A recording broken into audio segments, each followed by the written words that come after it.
Charlie Botterill, Jonathan Bullough, welcome to the pod. How are we doing? Good, thanks. Excited to be here, excited to chat. Same. This one's going to be a fun one. From my perspective, couldn't be luckier really to get on a podcast with you guys. It's been a long time coming. Yeah, when was it you first reached out? It was probably near the start. It's good that we finally got it in the books. Well, like I say, we've been doing a little bit of HYROX racing together.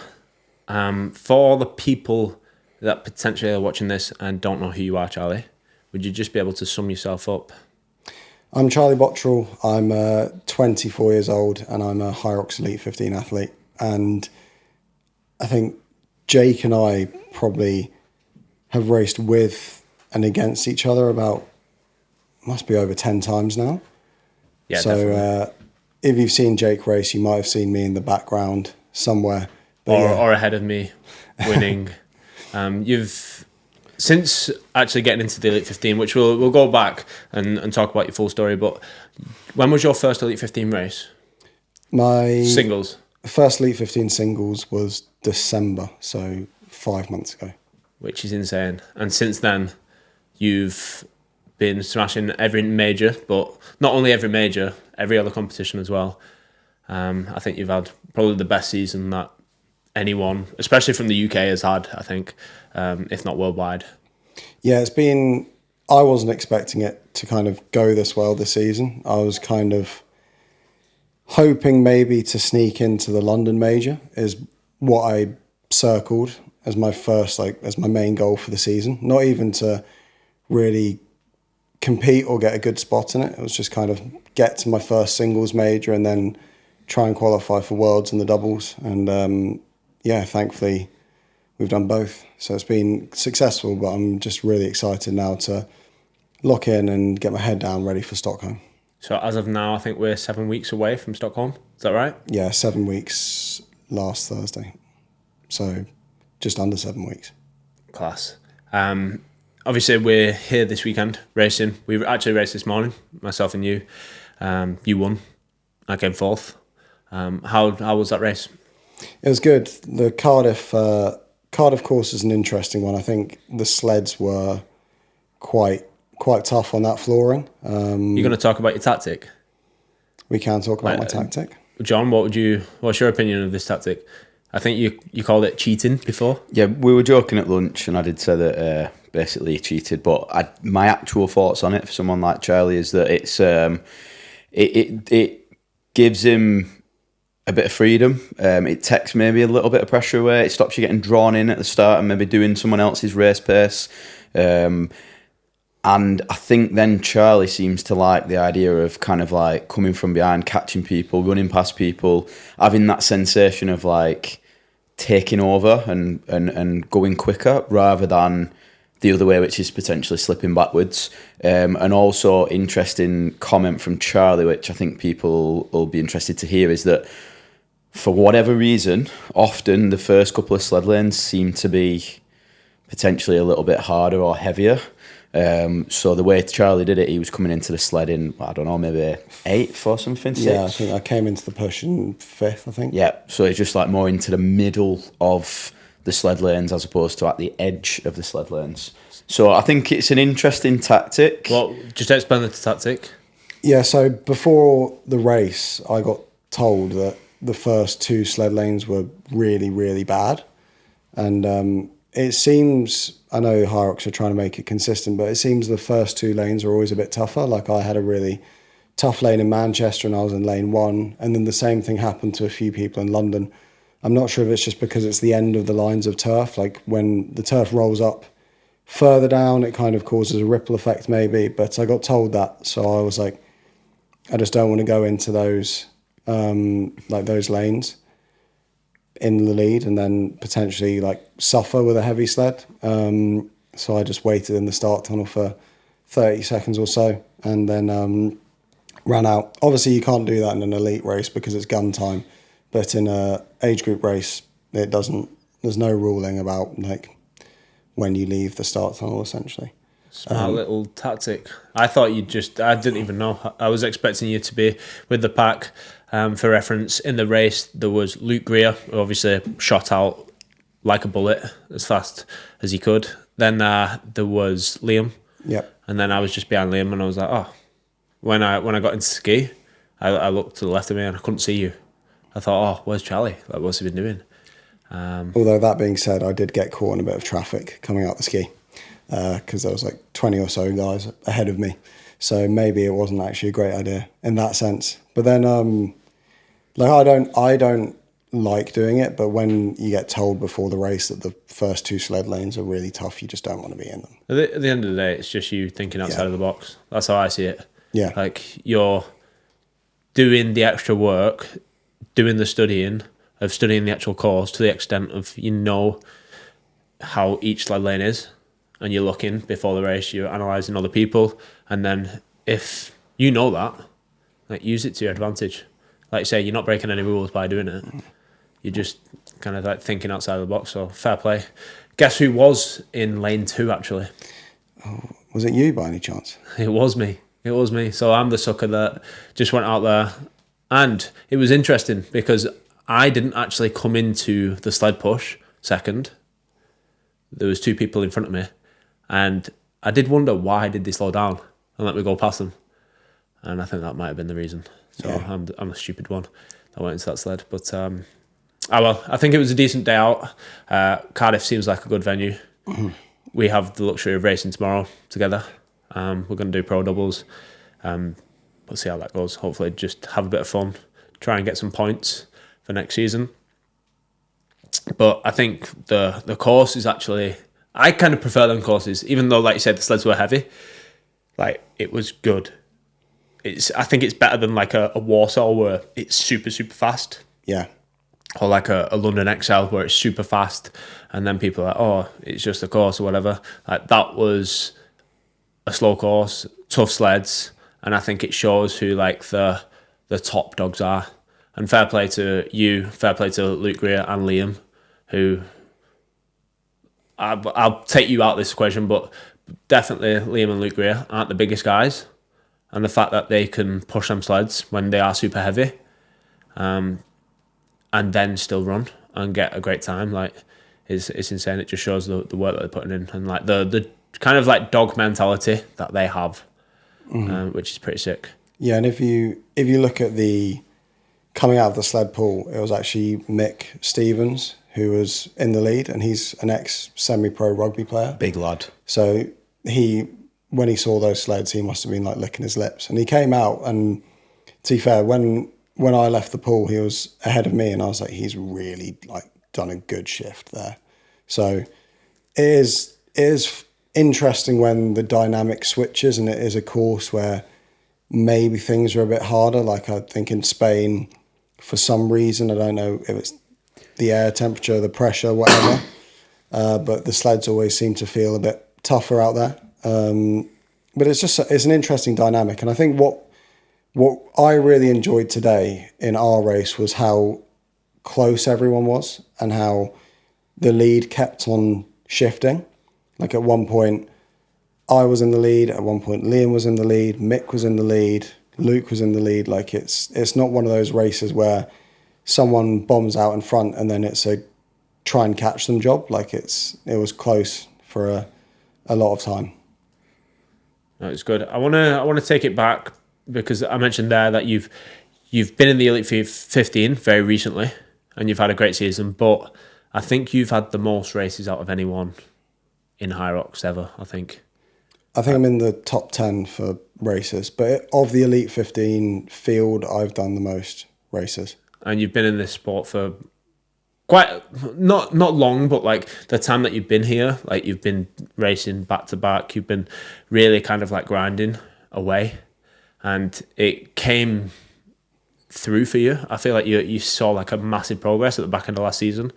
I think you said that you had like a big off season to focus, and then you came back, and, like, say, everything was kind of like clicking and everything was working. Can you just explain like your full kind of like HYROX journey up until then? Yeah, so I've been doing HYROX for coming up to 5 years now. I think you and I both started at a very similar time. So my second race, for instance, was the Glasgow Men's Open in 2023 in January time, and you won that, and it was like 57.09 you ran there, I think. I can't believe you remember that. That's crazy. I was on the start line next to you, just behind you actually. You were wearing some pink Alpha Flies, I think it was. Mad, I remember that. Yeah. It was ages ago, guys, don't worry.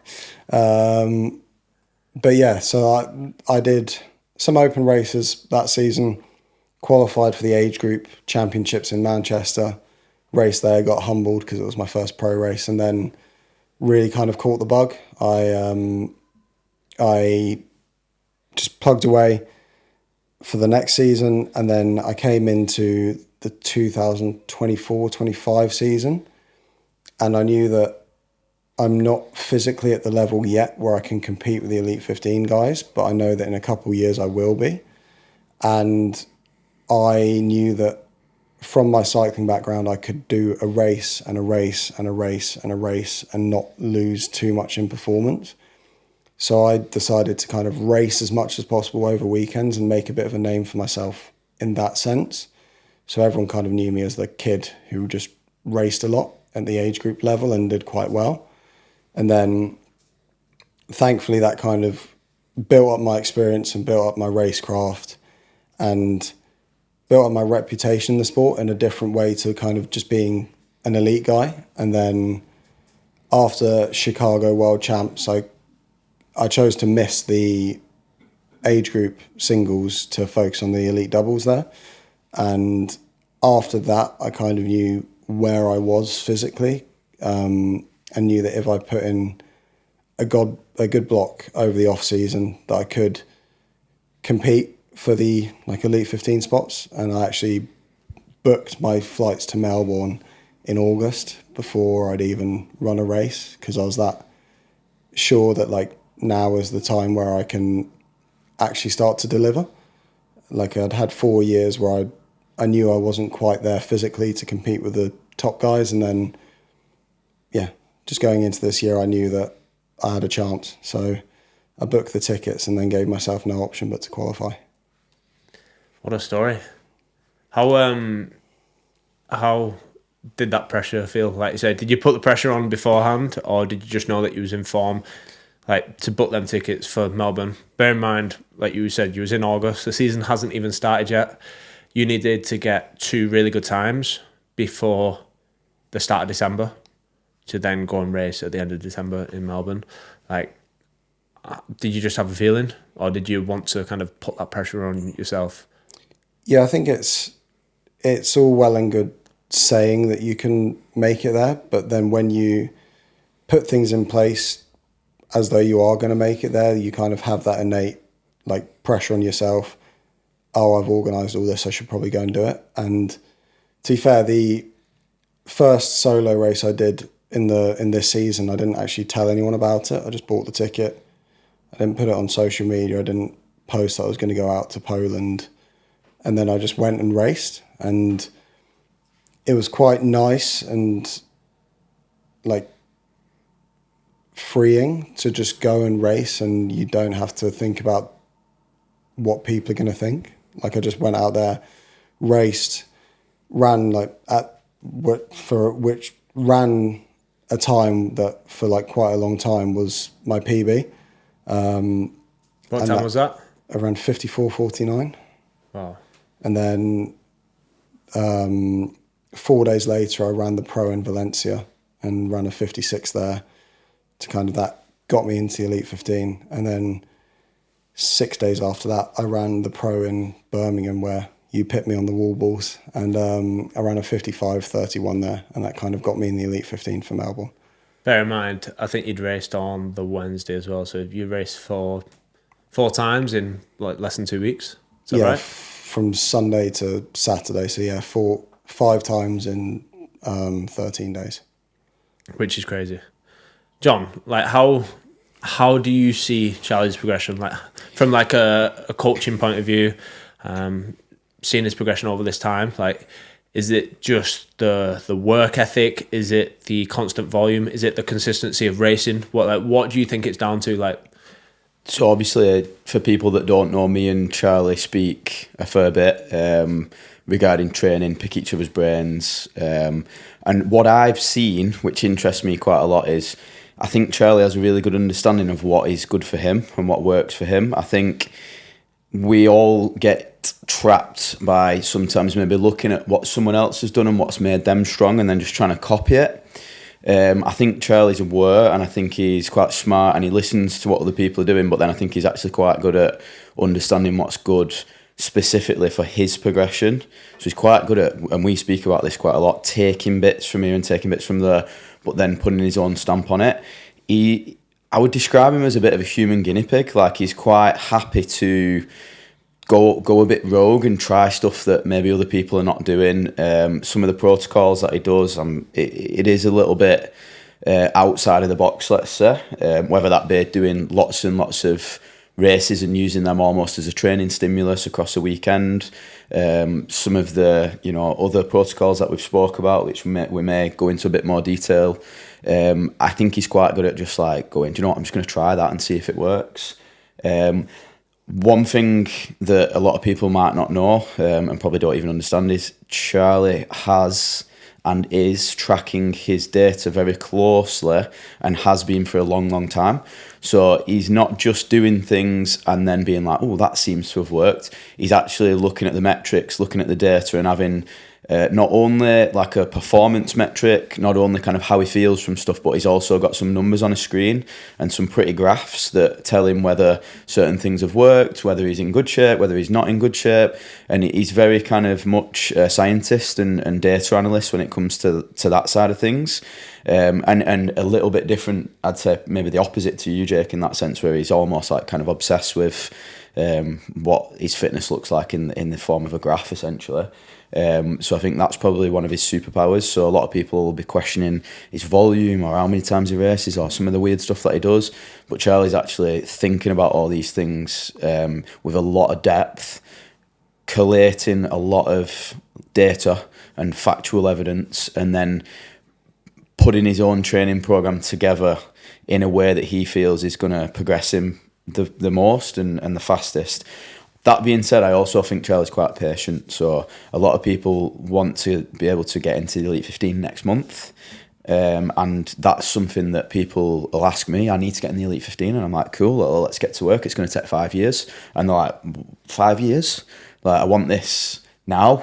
Whereas in Charlie's last few comments there, he's mentioning things like, I've been doing it for 4 or 5 years. I knew at first I didn't quite have the physicality for it. Like, he's able to kind of see the bigger picture across big time frames and blocks and periodization. And maybe that's from his background athletically, maybe that's just the way he is as a person. But I think when you put all that together, that's how you quite easily explain how he's gone from kind of like, to us, he was like kind of a guy who was like nearly there, like he was getting 57s and 58s quite a lot and kind of not necessarily progressing every single race, but then all of a sudden, start of the season, he just threw in 54s and 55s.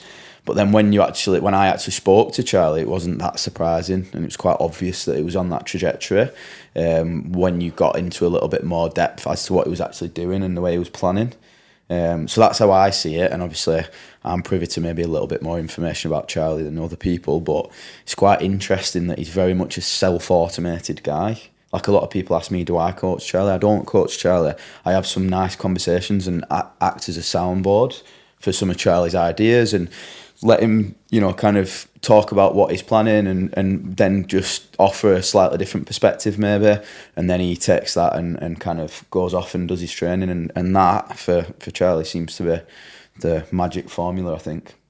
Yeah, I think I'll remain predominantly self-coached until I start plateauing, and then I will probably hand the reins over to you. The first time I ever met Charlie, by the way, properly, like, I think I'd seen him in passing in Chicago and I was aware of who he was. But you actually came up to me in the warm-up for the elite doubles in Hamburg and just kind of introduced yourself. And that was the exact line that he said. He was like, I'm predominantly self-coached, but in the future, if I am going to get coached, I'd like to work with you. That was kind of our first proper introduction, weren't it, back in Hamburg? Yeah, because I think you're very, what's the word I'm looking for? You're very measured with how you do things. And I've seen it with Jake, I've seen it with Liam, I've seen it with the other guys, where a lot of the movements you do, like, people would look at them and be like, why is he doing that for HYROX? But then it's kind of, by doing this, you strengthen this, which in turn will help you push a sled, will help you do wall balls. And it's a very measured, progressive, and like sustainable approach to training. Because yes, if you want to get better at pushing a sled, push a sled. But if you want to get really good at pushing a sled, focus on, oh right, I need to kind of focus on engage my core a bit more. How am I going to do that? I'm going to do some kettlebell work doing this.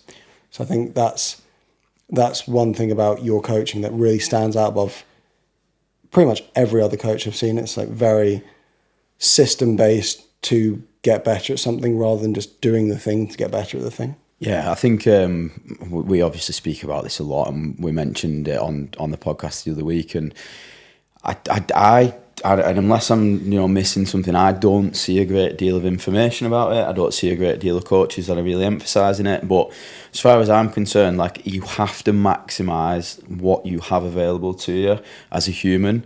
If you are not able to hold the correct position, use the right areas of the body, move in the correct way, you could be the fittest, strongest person in the room and get beat by someone who's just a little bit more effective than you, who's maybe not as fit or not as strong. And I definitely think it's a low-hanging fruit in the sense that sitting on a bike for hours on end, doing sets and sets and sets of strength work, it takes a lot of toll on the body, it takes a lot of recovery. It's hard, but just giving yourself a little bit of time to understand how to move properly, or what the mechanics of the lunges or the sled push or the wall balls are, and working on them as a skill, is relatively low impact. It doesn't actually take that much energy. You don't have to do a massive amount of power output. It's just literally becoming more fluent with common patterns that you're going to see. And I think actually the beauty of HYROX is the stuff that I think works best for getting better at running is not too far off the stuff that it takes to get better at, say, sled push, in terms of the basic movement patterns that you're working on and the basic fundamentals of being able to stand on one leg, being a little bit more front foot focused with your strength work. There's some very common themes that I think just go across most of what you guys are kind of doing in HYROX, but then I see people not doing it, or in fact sometimes doing contradictory stuff, and that's when I'm a little bit like, why are they doing that? I'm not saying I know everything, but one thing I like to think is if I give someone a movement or a methodology or a workout or anything, I could sit for 5 minutes and explain exactly why. Whether that's deemed to be right or wrong, you've got to have that rationale behind what you're doing. I think you also kind of like walk the walk with it. Like, a clear example of that the other day, it takes so long to build fitness. It takes so long to build strength, but just banging technique and making your technique better can literally, within sessions, you can start getting better and better. And I think even when you look at the Elite 15, like, there's so many people that move bad and don't move optimally. Now, them guys are still in the Elite 15 because their fitness is just so high and they're just machines. But like, if they start getting better at their technique, then they're just going to be like years ahead. Like, you can see, like, clear example, Luke Greer, like, insane athlete, insane fitness, like insane natural ability, but he's only been in the sport a couple of months. Like, when I say a couple of months, a couple of years maybe, but not as long as yourself or myself. But he has got so much potential because he's not unlocked everything yet in terms of the technique, in terms of like the wall balls, in terms of like everything else, and like you could see him like progressing so fast and so quick if he starts working on these things a little bit more. But like I say, he's already amongst the best. But a clear example, going back to us in the gym the other day, it's nice because you walk the walk as well. Like, you say something, but then you can prove it as well. And you've done it numerous times, but the other day we were in the gym, we were doing burpees, and we've got the sled carpet, the center sled carpet. So we've got 12.5 meters, and we were John was like basically timing me how long it takes me to burpee broad jump, then 12.5 meters. Now it's only like a sprint, but like how fast can you physically burpee? And I think I was coming like 13, 14 seconds. And John goes, and he does it in 9 seconds. And the fact that over 12.5 meters, he can beat me in an all-out sprint by 4 seconds is insane. Like, yes, it's like John is more explosive than me. He might be better at burpees, but like you say, it's just that efficiency. And then we start working on it, and within literally 10 minutes, I got down from 14 seconds to 12 seconds just by working on it. And it's like that over time can pay off massively. I think we actually ended up about 11 seconds, but it comes back to the point that I always make is like you need to be able to say I don't know, but then when you do know and you understand the movement and how to get better at it, you've got to have that authority. I didn't actually know if I could beat Jake on it, but I saw some flaws in the way that it was moving, and then I tried to explain it, and then you see this look on Jake's face that's like, well, show me then. Do you know what I mean? Or I don't believe you, or fuck off. Like that's the sort of face that I'm presented with. So I'm like, so I just simply said to him, would you like me to pace you on this next one and go side by side? And then prove the point. And then it's like, how did you do that? And then it's like, well, this is what you need to be doing. This is what you need to be thinking about. We started putting some coaching cues in. But sometimes you do have to be able to step into the ring and kind of like give a proof, a physical example. And you've done that time and time again. I remember we'd been out in Austin and you messing around with Hunter. And I think you had just had like a bit of a kettlebell competition. It was like a complex that you could do with a kettlebell. Now, how much do you weigh, John? 75 kilos. Right, so you're 75 kilos. Hunter's bordering probably 95. Yeah, he's a big boy. He's a big boy, probably at the time, definitely. So 20 kg heavier than you. And you lifted the same kettlebell, doing the same complex. I think it was like a clean into a front squat, into a thruster, into something else. And it just shows, like, with efficiency and with technique, that you don't need to be the strongest person in the room. But if you move better than anyone else, you can show off in a competition. You just need to be more efficient, and you need to kind of like optimize that. And Hunter is such a strong athlete, such kind of like he does move well. By the way, like training with Hunter, which I was fortunate enough to do a couple of times because everyone else is following the program. We're out at I forget what it's called now. Correct Fitness now. Yeah. So it used to be on it. But fantastic gym, and Hunter was in town, and we were kind of like all training in the vicinity. And Hunter just basically said, like, these lot are boring, like, because everyone's doing the percentages and the reps and the specific program. He's like, do you want to come and play about with some kettlebells, like? But he's so strong, like, just to put it into context, how strong he actually is. Like, I was actually impressed. Like, we were doing a clean and press with a landmine, which I'm pretty strong at. I can do like the bar with like 50 kilos on, so 2 20 plates and a 10. And Hunter was just like putting 20 plates on. And I just taught him this exercise like 5 minutes before, and he just kept going up in 20 kilo increments. And I was like, and he got well beyond what I could lift, like, because he's just like, his grip strength was just really strong, like, just all the kind of like base strength is for him insane. Mm-hmm. But going back to Jake's point, like, yeah, I was actually able to do the same weight with a complex, but that was just all technique versus his brute strength. Do you know what I mean? Just on Hunter, and I'll stop licking his ass in a minute, but like, I think this like summarizes someone who is like physically strong in every element when they don't need to warm up. You get a couple of people in this world and you'll come across them, and when I say don't need to warm up, they'll do 1-2 sets beforehand. But Hunter's warm-up's normally just whacking every plate on the sled. Hunter's warm-up is lifting the plates up and putting them on the bar. Like, literally, he went in when we was in Austin, and the lads were squatting, and he went straight in at 120 kg, 140 kg or something cold, like that. Cold. In his carbon shoes. But you just show, like, it, for me, that just shows that, like, he doesn't need to prime the muscles. They're already like primed and ready to go, and it's kind of that, like, over years and years, that confidence and that strength. I think also, though, from a coaching perspective, what that shows is what we're all trying to achieve, which is like a balanced body. So, like, if you're waking up tight in the same areas every day, then that means you've got some form of imbalance where like something's tight on one side versus something that's weak on the other side. Yeah. So I think when you're athletically balanced, you do generally get away with, like Hunter, just jumping straight into something a bit crazy. Whereas most of us are maybe fighting the effects of like having a quad dominance or left to right imbalance or, you know, whatever issues that we're kind of working through. So I think that's actually quite a good place to aim to be. I always say you should be able to jump out of bed and do a squat without anything hurting or cracking or crunching. But most people need to move around a little bit. And It is interesting that like the more sore you are, or if you have got more of like a niggle or something like that, the longer you need to warm up. Absolutely. Yeah, for sure. But that's that sign though that you've not quite got the balance right. I think, and this is another thing. Charlie races 3-4 times in a weekend.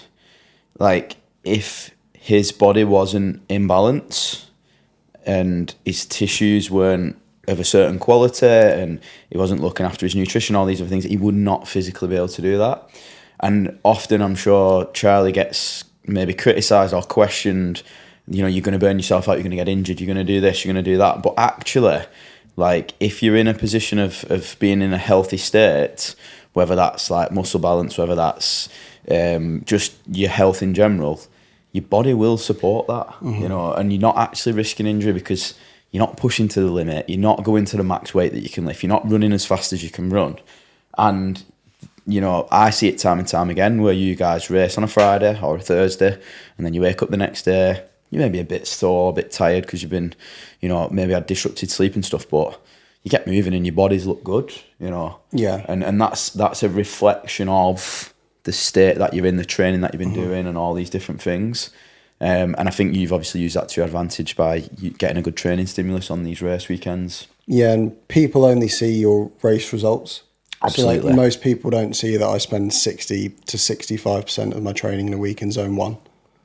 And everyone's like, oh, zone 1 doesn't do anything. But it does if you use it right. But anymore, people only ever see the cool sessions or the races because nobody likes seeing the fact that I've gone on a treadmill and an incline with a weighted vest for 2 hours. And I can vouch for this because if I ever ring Charlie, like, or voice call him or anything, video call him or anything like that, I want to say that every single time that he's answered, he's sat on the bike or on a Stairmaster or something and sweating, which is interesting because he definitely is doing what he says he was doing. I think the zone 1 thing is very, very easy to explain. Like, as humans, even 100 years ago, zone 1 wasn't a thing, it was just life.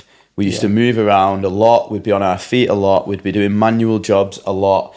Like, you'd spend, I'd say, 25 hours a week in zone 1 just off living, you know, whether that was like getting food way back when or being some sort of labourer 50 years ago. Since we've become a lot more sedentary, it's now become a training methodology. But I think it's completely normal for human beings to spend a lot of time in zone 1, even into a little bit of zone 2, hours and hours and hours and hours and hours. And I think it's a base need, I think it's something that all humans should do more of. Yeah. And just quickly going back to the efficiencies that we were on about a little bit ago, at my gym, I was talking to one of the guys there and we kind of went through, so he runs like a 90-minute HYROX and he wants to get down into sub 80 in like a year's time kind of thing. And I'd recommend anyone watching or listening to this to go and do the same. Find a buddy and just go through every single movement and critique every minute detail of it and find where you can become more efficient without having to train harder. And we looked at his burpees and the burpee broad jumps are 80 meters long. And he's taking about 5 seconds to do each burpee and he's burping about 2 meters. But his hands, he's putting right by his feet. And I was like, do the same thing, but put your hands 20 centimeters ahead of your feet. Because in the rule book, you can put them 30 centimeters. And then when you extrapolate that out, 2 meters, that's 8 per jump, that's 80, over 80 meters, that's 40 burpee jumps you're doing. If you take the 20 centimeters that you gain from every burpee, that over the whole thing is, I think we worked out as 8 meters that you're gaining from just literally putting your hands a little bit further in front over the course of the whole thing. And then when you extrapolate that out to time, that's 20 seconds. You're taking off with the burpees by just simply moving your hands a bit further. And we did the same with the lunges. It's like you feel comfortable lunging with your knees at like a right angle, but now try and just push them out that little bit further. Add an extra 10 centimeters to each lunge. You're doing a 1 meter lunge over 100 meters of lunges.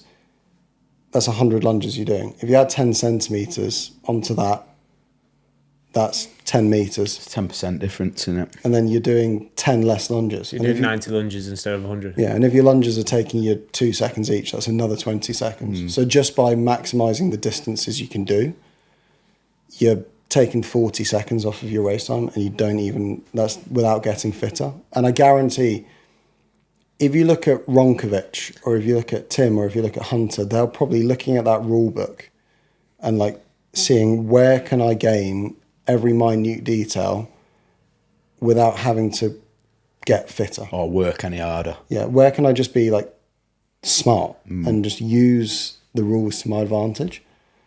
And I think it's very apparent now with the quality of the field. Like in our race today, there was I think 30 guys in the field who had run sub 59. And when you've got that competitive a field, you need to be maximising everything you can that doesn't involve binning yourself in training and getting fitter. Yep. Even to the point of like, if you know someone's at the same level as you, like maybe just sitting behind them on the runs, so you're not having to think, when am I going in next? Like even the thought of thinking, saving a few brain calories. Yeah, a few. Seriously, it does work. Like from like running and doing the marathons and stuff like that. Like having to be constantly looking at a pace of how fast you're running. It does take energy. Mm-hmm. Whereas if you can just sit behind someone, know that they're going, the right pace, and then you can just pace off them and go in when they go in. Mm-hmm. Like it kind of works. And if a course is busy and like there's someone in front of you, let them find the gaps. Yeah. And you just follow them through. Yeah. And you don't have to think about that. I think that's like the same as like following an ambulance down the road. Like get to be quicker, yeah. Let them put the blue light on and just sit in behind them the whole way through. Yeah, all through that traffic. But like you see, like for instance, Danny Ray, free shout out here. He did like a 159 burpees in Warsaw. And when you look at his burpees, like he is really maximising what he can from the burpees, and like he practices them, and like when he starts and when he finishes, every burpee looks the same, and they all look brilliant. And it's like there's always going to be someone on every station who is just really good at what they do. It's like Alex Ronkovic, every sled pull, exact same. Well, we've been studying the sled pulls this week, haven't we? And he does a couple of interesting things, actually. Again, though, when you look at how he does it, the way he places his hands, the order of the placement of the hands, the way he pulls, he throws in a little shoulder rotation. It probably adds to, like you say, like 20 to 50 centimetres per pull difference, so that he's maybe doing that length with one less pull. Are you gonna go through your secret on the sled pull because you've recently changed up your sled pull? Or are you just gonna keep this off?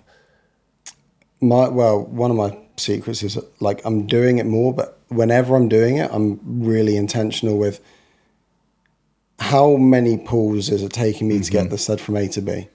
So instead of just like the standard going for time or distance, it's like I'm going to do X pulls for whatever distance. Yeah, and then I'll do workouts where I am just focusing on how quickly can I get that from there to here. Mm-hmm. So like one workout I did a few weeks ago that kind of butchered my hands was a 30-minute every 3 minutes on the minute, and it was a 20-meter sled pull as quick as possible into 20 wall balls, and then you rest until the 3 minutes. And you just do that 10 times, and every one you want to match the sled pull split with the same as the last one. And as you fatigue, you have to put more of an emphasis on, am I doing this right? You can't get lazy, can you, with any single pull? And it's like stuff like that, just repetition, but not just moving it from A to B. Like being very particular with how you do it. Like my running, for instance, I have And for years, I've had a really bad anterior pelvic tilt. And now every run session I do, I'm very intentional with where are my hips at, like where's my core at, and it's helping me in my running today. I think I was second. Obviously, I'm not going to run quicker than Luke Greer, but like if you find every small detail in your physiology and training that you can maximize, do it. I think putting a coach's perspective on that workout style that Charlie has mentioned there, I don't think enough people are doing that particular type of workout in terms of the amount of volume. So did you say you did 10 rounds of 20? Yeah, 20 pulls and 20 walls. So Charlie there in a workout has done 200 metres of pull and then obviously 200 wall balls. If I program for some of my clients like anything that's beyond the HYROX distance or load or, you know, the parameters of HYROX, like why are you making me do 200 metres? I only have to do 50. And I'm like, well, hang on a minute. Like, you're more than happy to do like 80 kilometres of running for 8K, but you won't do 200 metres of sled. Yeah. I think that's something that people don't do enough of. And then that giving yourself enough rest so that you can be intentional and you can think about technique. And, you know, like if you've done a 4-minute piece, which has had your heart rate up towards like zone 5, and then you get 1 minute's rest, there's not enough time or energy in the tank to be intentional with technique. You want to get to the point where you're that good with the technique, you've done it that many times that you don't even have to think about it. And I think that's when you can do it under fatigue. But I think you don't just go from like really struggling to just constantly doing 50 metres at race pace and getting significantly better with the technique. And I think them are the people that are like plateauing. They've seen a bit of an increase and then they just plateau. So I think being a little bit different with the training approach and the workouts in that sense, going 4 times past what you're supposed to and having lots of rest in the grand scheme of things, like I would imagine you would have, what, half of that 3 minutes as rest almost? Yeah, about 1 minute, 20 seconds. So roughly. like almost 1-to-1 work to rest, right? And then just being disciplined to just repeat. I think from a coach's perspective, there's not enough people at any level actually doing that. Yeah, and just being honest with yourself, like, am I actually doing this correctly? Yeah. Like I've not sat myself down, but I've like looked back at my stuff and I'm like, I'm not doing that right. I need to like redo that and make sure I'm doing it right. Because if you nail good habits as early as possible, it's going to help you like longevity wise for sure. And sometimes like a new technique. So for example, literally it was only last week. It's good that you mentioned that because literally only last week we adapted my sled pull. And now that sled pull, that new technique that I'm going to do, it's not going to be faster than my old sled pull technique straight away. But over time, with practice, it will become faster. Like you say, you get efficient with whatever you do. So if you're doing shit technique, you're going to get efficient with shit technique, but it's still not going to be optimal. Yeah. If you get efficient with good technique, then yes, you might be slower the first couple of times that you do it, but in the long run, you're going to be more efficient. A great person that I spend a little bit of time with, George Martindale, he's quite new into HYROX, but Ran a 58:30 today, by the way. He's getting some good scores, isn't he? yeah, he's one to watch out for. But George is a great lad. But one thing that he does, he'll do a sled pull and just video it. Watch the video back. So in his rest, watch the video back, see where he's doing it wrong or right, and then go again. And he'll do that 10 times. And he's literally just watching himself every single time, thinking, oh, I did that well. Ooh, my foot wasn't in the right place there. The rope might have not been in the right place, whatever. And then going back and then literally improving. So that's probably one of the best ways that you can get better. And it's a little tip, I'd probably say. Luckily, like we do it in person. So you're watching me and you're like, Jake, just do this a little bit better or whatever. But like, if you've not got a coach there, if you've not got your friend there criticizing you, you can just literally video yourself, set up a camera and then video how you do things. We've kind of both explained the idea that sometimes you have to take a step backwards. So let's say you've developed this like bad technique, you're using it to some success, but you know that whoever's beating you's got better technique and slightly different technique. you're going to have to take a hit because you're going to learn a different movement pattern that's going to essentially make you a little bit slower in the short term. As an athlete, what's it like when you kind of are faced with that situation? I like it. I like knowing that even though I have to take a step backwards, I've recognised, or someone's recognised something in me that will help me go forward in the future. So in the moment, it feels like, oh gosh, I feel worse. But then when you recognise that it's going to allow you to reach a higher level in the future, it's kind of like, it's just part of the process. And it is something that I love finding out things that maybe I'm not great at, and that if I do this instead and go backwards, I can go further forwards. Just like an easy win, innit? Yeah. An easy win. And it's like, if you're dedicated to something for the long run, like, it's like a no-brainer. What about you, Jake? I think it's basically just the same as any instance in life where you get a telling off. Like, John, if you tell me off because I'm doing something wrong, which I never do, I don't tell him off. then in the moment, you're going to be pissed off. But then later down the line, you're going to see, actually, this is going to make me a better person, make me a better athlete. I think that's how you kind of have got to look at it. Like the other day with the burpees, I'm like, I've been doing burpees wrong my whole life. And that is frustrating because you suddenly go back and you think, how many times have I done a burpee incorrectly? And if I would have just done it correctly and learned the technique right at first, how much better I'd be. But you've got to be grateful that someone has corrected you, and then you can then progress. It's like you say, it's a tiny win. If everything's right all the time and everyone's saying you're doing everything's amazing and everything's perfect, then you're kind of fucked. That's a scary place, isn't it? Because that's you. That's all you've got, right? Yeah, that's it. And if you're still not at the top, yeah, then you're never going to be at the top if you're doing everything perfect. But if you're doing stuff that is incorrect, you've not got the best technique, maybe you can improve your fitness, maybe you can improve your strength, all these weaknesses. If you have weaknesses, then you can improve. Yep. If you've just got strengths, you can't improve. One thing I will add as well, and I think in my last podcast I spoke about never seeing anyone get injured doing a perfect movement pattern. I've never, ever, ever seen an athlete who does everything perfect. Every athlete I've ever seen, bearing in mind, I've been fortunate enough to be like in and around Matt Fraser, for example. I was lucky enough to compete against him a couple of times and watch him move. He moves great, probably better than everyone else, but I could still coach him and be like, well, Matt, you could do that a bit better, you know? And it's the same from what I see in HYROX. I touched on it in the last podcast as well. Like, Ronkovic is clearly like a little bit ahead on most of the stations, but I don't think his running form's as good as some of the other athletes. Do you think that's because there's so many different disciplines in both CrossFit and HYROX? Yeah, like, but even in any sport, like, I think I don't think there's, you get the odd, like, real genetic freak, don't you? Like, someone like Usain Bolt. But there'll be a running coach somewhere who recognises the fact that he could do something slightly different with what his arms are doing, or something to do with his start and the amount of steps that he takes in the first 10 metres, because he was notoriously, like, quite a slow starter.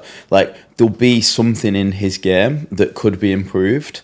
And like I said, in, you know, almost 20 years of watching humans move, I've never seen anyone and not been like, well, that could actually be slightly better. And the margins change because you get people that have got lots to work on, and then you get people that have got only the finer details. But I don't think I've ever seen anyone and thought, well, I can't actually add anything here because everything they do is perfect.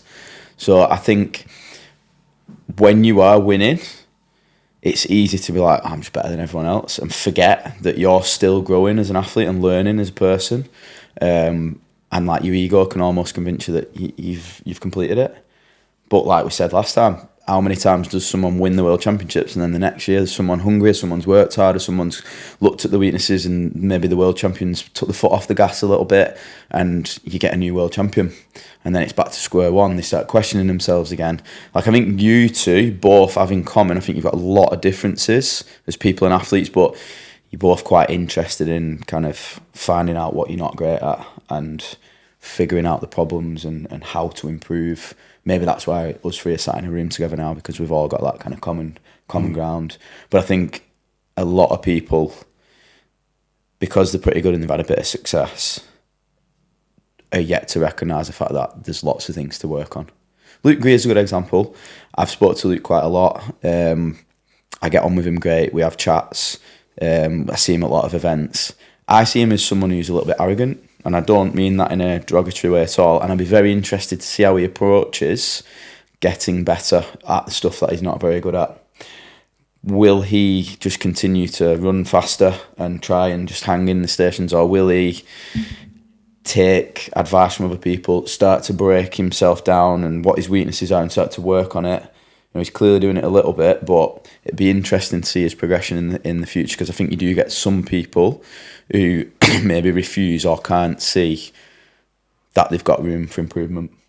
But I think with Luke, potentially, is he not just saying something different to what he's doing as well? Because like from every single race that I've watched, he's got better. Looking back, he's got better at the stations. Yeah. Well, all I can say is that the conversations that I have had that have included talking about how to improve on certain things, he has been receptive and attentive to what I've been saying, and not the opposite, which you get a lot, which is like being dismissive or arrogant towards things that you say. So he probably is looking, and he's got that arrogance about him, but behind the scenes he's probably critiquing himself to a point where he's going to figure out what he can't do and what he can do and how to get better. But it'll be interesting. I personally think that's the thing that holds. Once an athlete gets to a certain point and has a certain amount of success, I think one of the biggest things that holds them back is a lack of humility, where they start to believe their own hype and they start going in this little bubble and think that they're kind of the centre of everything, and forget that they're still learning and growing, and there's plenty of things that they can improve on. I think the best athletes that I've ever seen have an element of arrogance, which you need, confidence, like a supreme confidence, which almost spills over to arrogance. But actually, when you speak to them, they're quite humble and very, very ready to learn. Hunter is a great example of that. Hunter's one of the most successful HYROX athletes ever. Everyone would agree with that. Absolute beast. He's proved himself in many different events.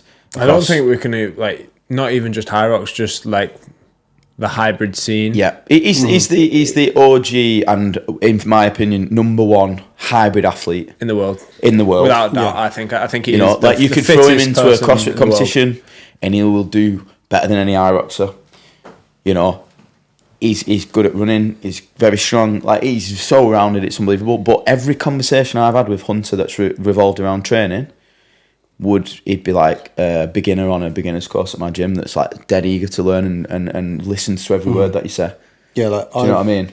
I've spoken to him more obviously since I got into the elites, but I met him once when I was at uni, and obviously he has a persona on the internet, like big macho man, whatnot. But he actually is that as well. He is a big macho man. But when he listens and he's attentive and he wants to. Even not just in training, but just he wants to learn. And I think whenever I've seen him in a room of people, he wants to learn and he wants to take knowledge from people. And I think it's such, I look up to him as an athlete, but I also look up to him in that sense where wherever I am, there's nuggets of information I could get from anyone. Absolutely. You could just be speaking to a random person on the street and you might learn something. Yeah. And I think he's one of the best in the world at what he does. Yep. But a random guy could come up to him in the gym and be like, oh, try this, blah, blah, blah. And he might not try it, but he'll think about, right, he's told me to do this. Would that actually work? Yeah, maybe. I'll give that a go and then it might help. So I think that's something we can definitely take from Hunter.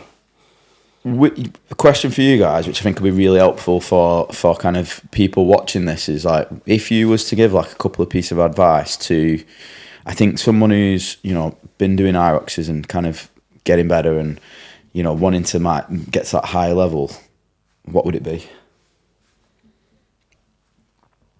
Learn. Just learn and listen. I could become world number one and I could win the world title, and I'd still have so much more to learn from other people, and it might not help me athletically, but it might help me perform better as an athlete.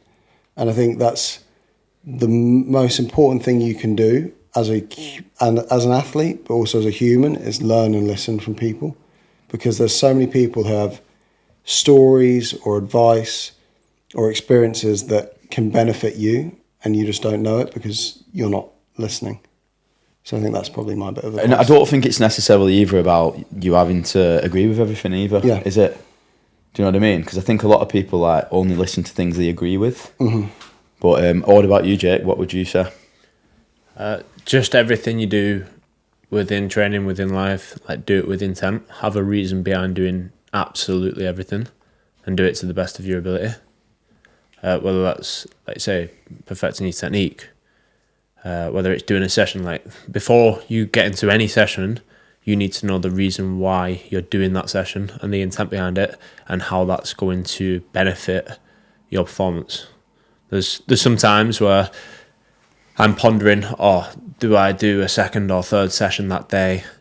Do I do an easy bike? And I have to weigh up the pros and cons of doing that. Like, is that sport specific? Is it going to increase my aerobic capacity? Or is it just going to tire me out even more so I can't recover and I can't absorb the prior training that I've done?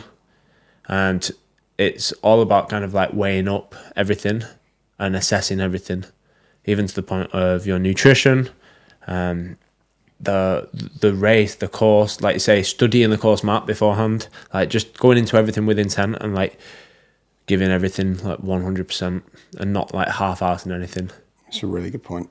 I want to spin the conversation, and I want to take it back to you, Charlie, about like what did you do before getting into HYROX?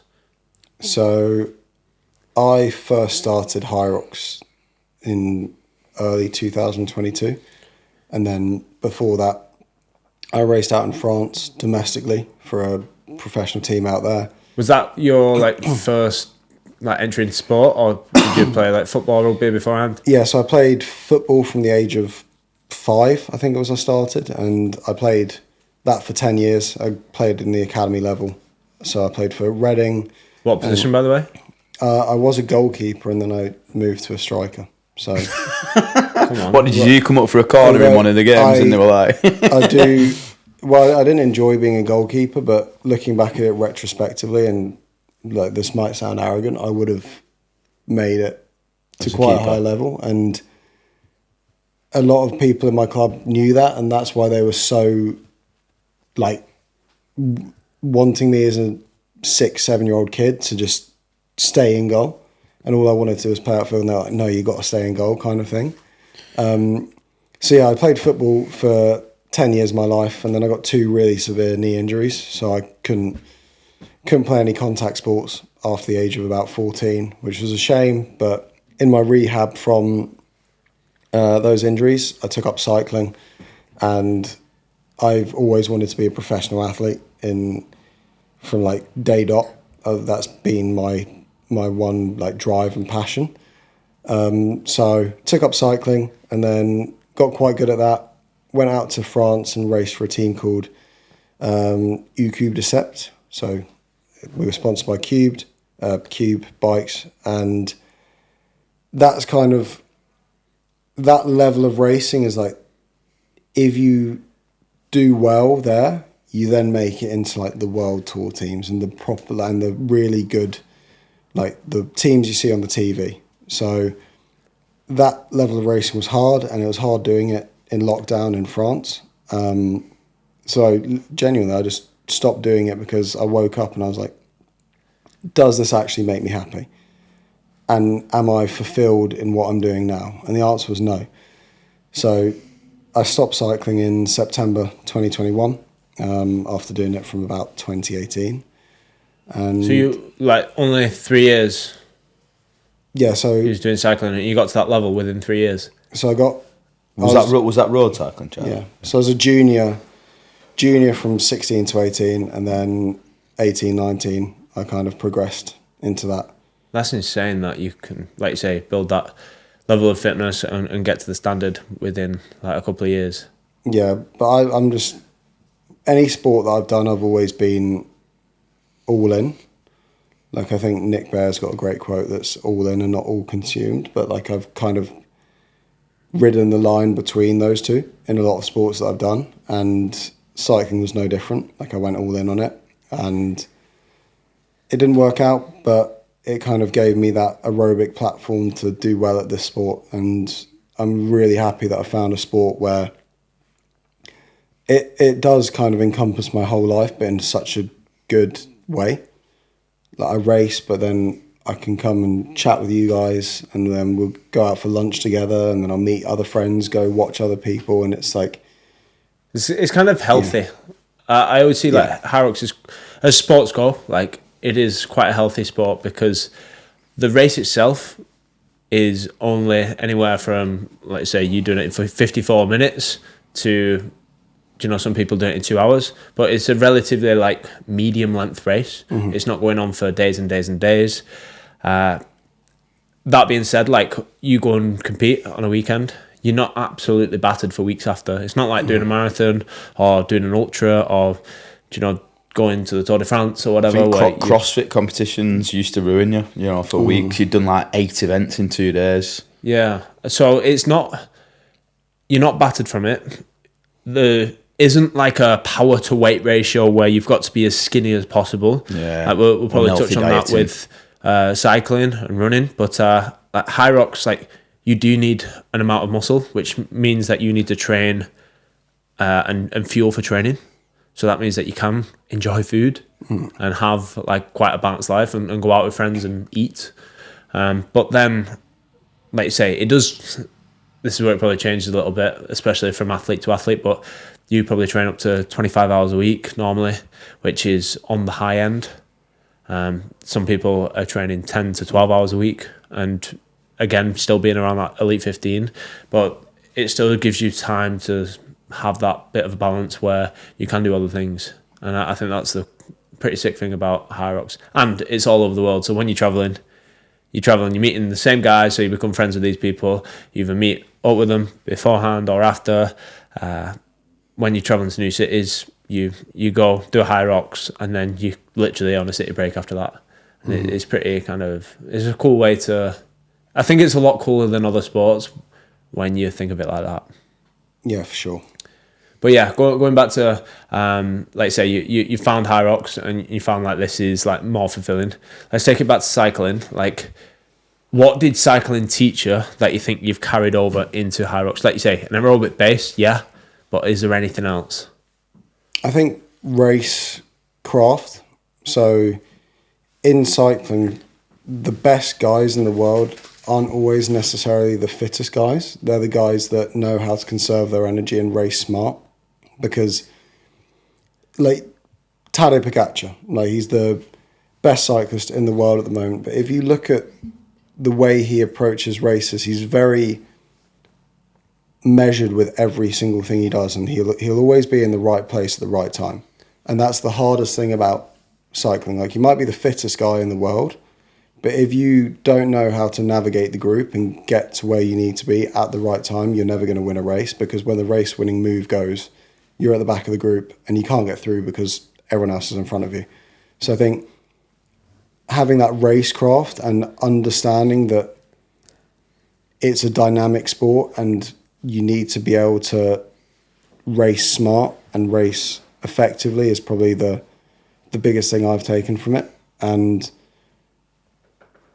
like, one of my go-to sayings is win every second. And it's like, how can you maximize every move you make to conserve energy to help you when it gets hard at the end? So I think racecraft is probably the biggest thing I've taken from cycling. And I wasn't great at racecraft, and that's how I found out like how good the best guys were. Because like I'd look at my race file afterwards, and I was pushing more power than some guys, but yet they were finishing 10 minutes ahead of me. And it's like, you look at it and it's like, how am I doing that? But that's because they know how to be efficient. They know when to follow a move or when to leave it. And it's kind of like being very measured from the gun. think it comes right back around to what we've been speaking about throughout, which is it's not just about trying to be the fittest and strongest person in the room. When I see you guys in the Elite 15, you're all the same. You know, you've got strengths and weaknesses, and someone's a quicker runner, and someone has a good race, and someone has a bad race, but you're all fit, you're all strong, you're all good at HYROX. So what's the difference between first and 15th? Do you know what I mean? What can you do that doesn't take, like you said, any energy? I think that's key, me. I think that's the difference between like a casual good athlete versus an elite athlete. That's one of the big differences. Do you think you have any weaknesses at the moment? Yeah, like I could probably look at every single station and be like, that is a weakness. And I think no matter where I end up, how good I get, I'll always see weaknesses in where I do. And that's, maybe it's partly due to my mindset. Like I'm not a very confident person in myself. So like I'll always find those weaknesses, and like I'll look at something and like I won today's race, and the first thing I did was look at like, oh, where did everyone else beat me? And yeah, so I think I've got a lot of weaknesses, but it's nice having weaknesses because you've got something to work on. I think you're in a very, like we said earlier, tough situation if you're finishing mid-pack in an Elite 15 race, but you don't know where you can get time. And like, I'm like in the last few majors, I finished quite far behind the leader, and I know exactly where I can get time. And it is just going and doing the work to get that time. Have you got any examples of like specifically where you feel like your weaknesses are?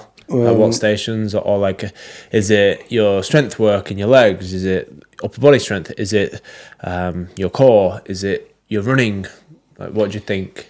If you were to name just a couple off the top. Well, so I could go on about this for quite a while, but like we said earlier, I'm very data driven and measured in how I do things. And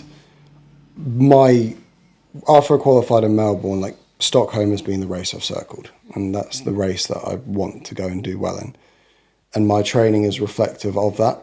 So the last like 4 months, I've probably not done anywhere near as much pushing a sled, doing burpee broad jumps, doing wall balls.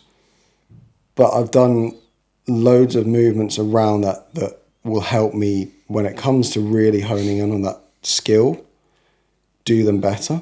And the last 2 weeks since Warsaw have kind of gone into an 8-week block where I'm really honing in on those skills. And I think that's where I can get better and improve. So for example there, just for people that are thinking, what does he mean, other exercises? Like, are you talking things like, I'm doing squats and thrusters to get better at wall balls, for example? Is it that sort of thing that you mean? Yeah, and like high rep shoulder press, and even certain movements around exercises like calf prehab. Like I do a lot of isometric work on my calves because I know that's going to stiffen them up, and then when I'm running, that's going to make my running more efficient.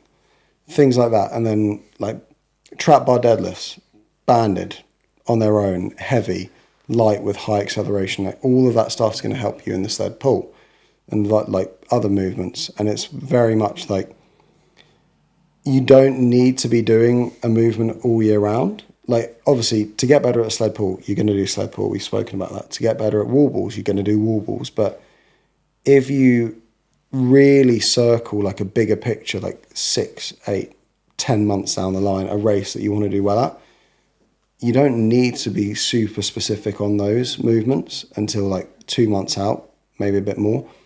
But then when you're there, you really need to like make the most of that time and be very, very measured with it. And going back to Hunter McIntyre, he put an Instagram post out a few weeks ago that was like the 90-day countdown to Worlds, and he's very similar. Like he doesn't get too specific on HYROX too soon. He's off doing all kinds of things. But then that 90 days before World Champs, he's like, right, I've got 12 weeks here. I need to be measured in everything that I do, and I know what I need to do to get where I need to be. And I think that's probably, he understands at that point in time, things might be a weakness, but that's all part of the plan. And that weakness will become a strength eventually. Yeah. Hopefully that works for me and I can beat Hunter, but I doubt I'll be able to do that this year. But yeah, it's like, that's kind of my approach. I've kind of gone on a bit of a tangent there. Did you see that Hunter has been practicing the sled push unbroken? Do you think either of you two could do 50 metres unbroken? I think I could, but it would destroy my race. Are you saying unbroken, like literally as soon as you get to one end of the turn, like grab or go? Definitely not today with today's sleds. Cardiff was a little bit different. I struggled to do one unbroken. I think everyone did, didn't they? To be fair. But no, I think, like I say, it's very strategic because like everything that you do in a race like comes at a cost. So yes, you could push hard and you could really, really practice your sled push. You could build your strength for the sled push, but then you've got to think about, when you get to our level, you've got to think about, well, I've just built that strength in my legs. Are my legs going to be as efficient at running now? Or is it going to take away from my running being stronger? There's always a cost to everything that you do. And I think we've got to this level now of where everything matters and you've got to actually weigh up. You can't just keep adding in training volume. Like say, if you want to, you can't just improve all 8 exercises at the same time plus running. Mm-hmm. You cannot do that. Like you physically can't do that because you will crash and burn. And if to get better at, for example, the lunges, it's probably going to take away from maybe something you else. Running or something else. So it's difficult. It's interesting. What's your current weight, and do you feel like you're at like your fighting weight for world champs at the moment? Obviously, I know a lot of people like to talk about like the optimal weight for HYROX or power to weight ratio. Like, do you believe in that? Well, yesterday I was 86 kilos. Admittedly, like I'd trained a bit less and I'd probably eaten a bit more just because like I'm racing twice this weekend. Do you think you need to have that as well? Just on a side note, like for a race, you peak and you're in perfect shape for a race, but are you at that weight when you're training 10 weeks out and your volume may be a little bit higher, or you need to be a little bit more resilient? Like, does your weight fluctuate at all? The lowest weight I've been this season was 84 kilos, like 84.1, and the heaviest I've been is 90.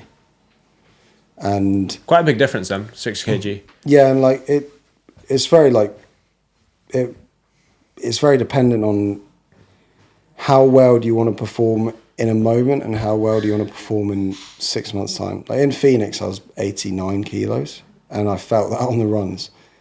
But I know that like in that period of time, I was really focusing on getting stronger, and it's going to be you can do it, but it's going to be very hard to get stronger in like a deficit. And I think having like suffered from anorexia and an eating disorder and being really light and skinny, it's not optimal at all. And like, you don't need to be that light. Like if you look at there's some guys like pushing nearly 100 kilos in body weight and they're performing at the top level of HYROX. So I think, yes, you want to get into peak shape at the right times, but you don't always want to be super duper lean.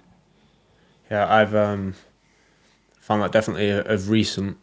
Since the marathon, I had like blood tests after the marathon that I did back in January, and basically I was deficient in quite a lot of things because I'd done like a severe diet plus then like pushed my miles up to almost 200 kilometers per week. So I was, like you say, my output was super high, my calories were super low, and I did that for a period of time where it just made me like on the verge of like having red S, relative energy deficiency in sport. So I was on the brink of like stress fracture, stuff like that. And since then we decided, right, you need to eat more. John's told me to eat more. Like, don't care about your image, don't care about anything. Like, we just need to focus on eating a little bit more and fueling for performance with the kind of thing of fuel for performance, but even if you want some more, have a little bit more.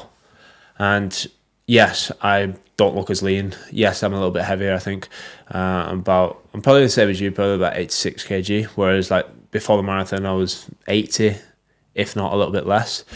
So 6 kg heavier, but one thing that has struck me is I've not had any injuries or niggles. Like normally every couple of weeks my back would be hurting, and now there's none of that. I just feel like a little bit more stronger and resilient. You would frequently say like, why am I so fragile? But then it's like you've been in an energy deficit for, or even just like staying long. lean. Like I think in November or something, and this was before I even started dieting, I was still quite lean, and I went and got a DEXA scan, and I think it was like 7.6% body fat or something like that. And I think even that was probably just a bit too lean, and like my body telling me or coming up with symptoms that, you know, injuries, minor injuries or niggles or being fragile is probably just a sign that like I just wasn't eating enough. And probably always in that kind of like fight or flight state, which for HYROX, I think because there's so many forces on your body throughout the 8 movements and running and trying to like train for them all at the same time, I just think being a little bit more body fat is probably better for most people. Yeah, there's like an athletic number, isn't there? Yeah. Probably about 10% in it. Yeah, give or take. 10.5%. I think that's probably like where most athletes should. And that's for males. You probably say 15% for females. Yeah, or if not more for females. I mean, 8% difference usually, something like that. But I think it's a massive thing that, you know. Yeah. And then, like when you and don't get me wrong, you can improve your power to weight ratio, get leaner, but I don't think you can do it for over like a prolonged period of time. You can't do it for like a full year or 6 months. Like you could probably dip into it for a month. 4 to 6 weeks is probably like the maximum that your body's going to be able to, you know, deal with. And then, like you said, stress fractures, injuries, all these different things. And it's interesting, you don't really see that much in HYROX, the deviations like that. But going back to CrossFit, like if you look at most CrossFitters out of season, they are heavier. They're fatter, aren't they? Yeah, let's be honest. Yeah, they're fatter. And then you see them at the games and they're super lean. But they're only lean for, like I said, a couple of weeks. Boxers, many different athletes, weightlifters, mixed martial artists, they often live and train most of the year probably 4 or 5 kilograms heavier than what they perform at. I think it's quite common, but they spend probably 10 months of the year living at a certain weight, and then 1 to 2 months of the year combined accumulative at that lighter kind of fight weight, don't they? Yeah. What do you do outside of HYROX, Charlie? He supports Tottenham Hotspur, which is unfortunate. You're not wrong. How do you feel about Tottenham getting relegated, mate? Spent 2 months living in an art. No, we won't get relegated. We won't get relegated. Have they got a chance? We might actually get relegated. Have they got a chance of getting out of it? Well, I mean, we're racing tomorrow at the same time that we're playing Aston Villa. I'll shout the scores out to you whilst you're on the track. You need to shout me the scores, and if we're losing, I'm going to be running quicker. You're going to run quicker? Oh, yeah, I'm going to be livid. Will you not go to that very famous kind of Charlie Botterill face where it looks like you crying, dying, somewhere in between? Would you say that's famous? I think I get sent it quite a lot on Instagram and stuff, so that's quite mean, to be fair. Let's report these people. It's become a bit of a meme, but all I'll say is at least you know I'm not sandbagging. Yeah, that's true. I look back at some I look back at some of those photos and I'm like, Jesus Christ. Do you know what today? I am ugly. You didn't do that face today. No, you must have been a bit more controlled. I was relaxed and controlled. It's been, mate, 2 weeks of specificity and I'm right back at it. Good man. But yeah, getting back into what you do outside of HYROX, Charlie. Yeah, well, I love football. I still love cycling, and I'm finding a lot more balance in life now, especially like outside of HYROX. I mean, this is my focus and will be for a long time, but I'm finding how to become more of a balanced person and actually be a human as well as an athlete, and it is making me better at HYROX. And so yeah, like I'll spend a lot of time at the gym that I train at, and a lot of it will just be chatting to people, and then we'll meet up outside the gym. I'm massively into my football, so we're getting to the crunch part of the season where football's on pretty much every night.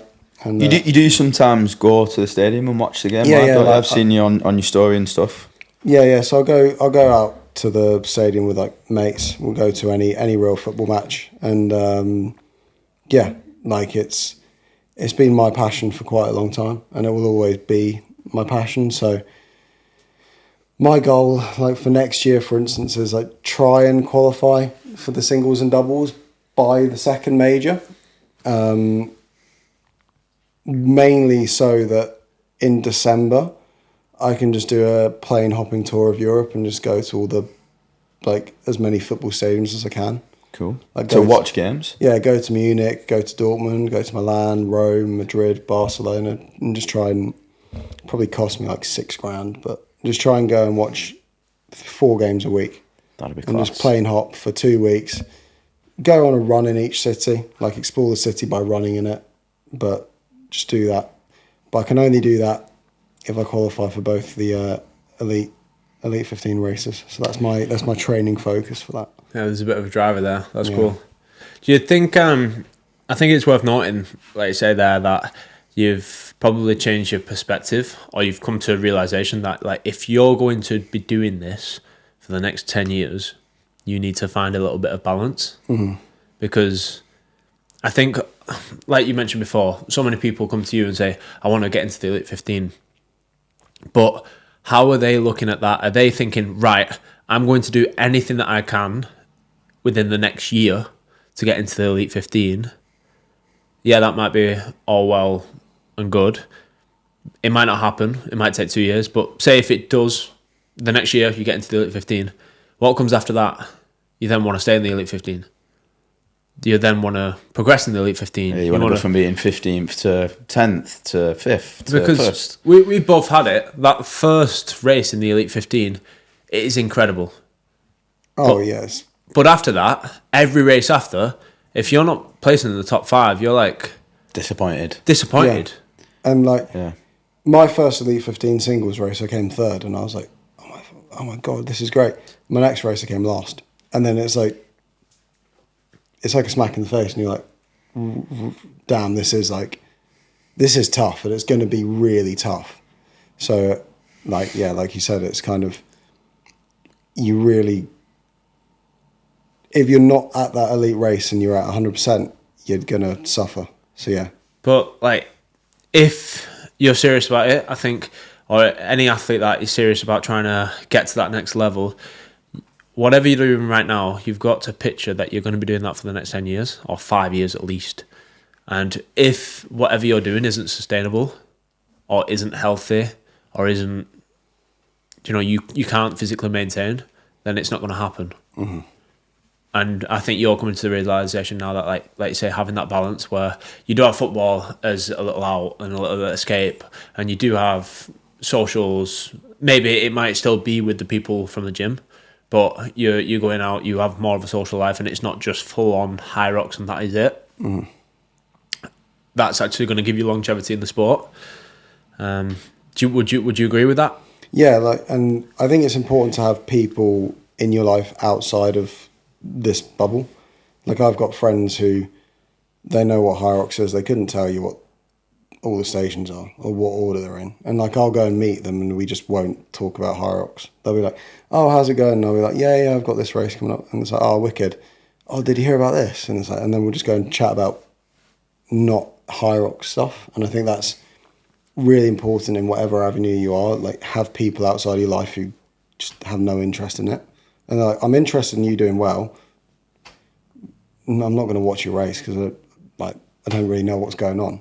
I want you to do well, and I would watch it if I knew what was going on. But like, have people outside of it who will support you, but like, they're almost a little bit oblivious to it. Yeah, they like, you crack on, you do your hybrid rock starring, we'll meet take up. the piss out of you a little bit and keep you kind of like humble as well, because like it's good. I bet a lot of people come up to you and they're kind of in awe that they either meet you or like they're like, oh, that's Charlie, like he's one of the best in the world at his sport. But it's great to have them people around you that don't give a fuck and will still like just take the piss out of you. Yeah, and it's great just being around those people that know you're pursuing this really well, but they just like you for you, and they don't like you because you're doing well at this sport or you've got these sponsors. They like you for just you. And I think even in the sport, that's an important thing. Like, I get on with you because I like you as a person. Like, you being a great athlete, being sponsored by Red Bull, yeah, it's great, but like we get on as people. Like, if HYROX didn't exist, I could go and have a drink with you. It'd probably be Coke Zero. I was just going to say that. I could go and like have a drink with you. I think right now it'd be like caffeine free Coke Zero as well. Yeah, exactly. But like it's the same. If it's after with you as 12. Well, like anyone in this room, like I could, if HYROX didn't exist, I'd still get on with you, all of you. And I think that's really important in relationships, that even though you do the same sport, have an interest in the person outside of the sport. Yeah, man. Yeah. Like, I've got a couple of questions that I'm sure people will want to know.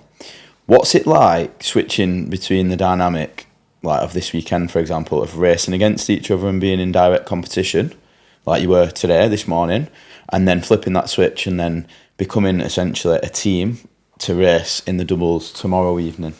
What's that like? How do you deal with it? Are there any problems? Like, I'm sure people will be interested to know what it's actually like in real life from your perspective. Do you want to go first, or? No, you can go first on this one. I'm interested to hear. I love it. Like, I know that if Jake beats me, he's in good shape for the doubles, and I need to show up and make sure that I'm like doing my bit, and it's the same vice versa. On that, does that bring? So let's say, like, you know, you guys know in advance that you're going to be racing against each other on one day, and then the next day you're going to be racing together. Whoever wins and therefore the other person loses, does that like change the kind of pressure and how it feels? And, you know, do you go into that next race thinking, oh shit, like I need to make sure I have a good sleep and I can bring my A game tomorrow, I don't want to let anyone down? I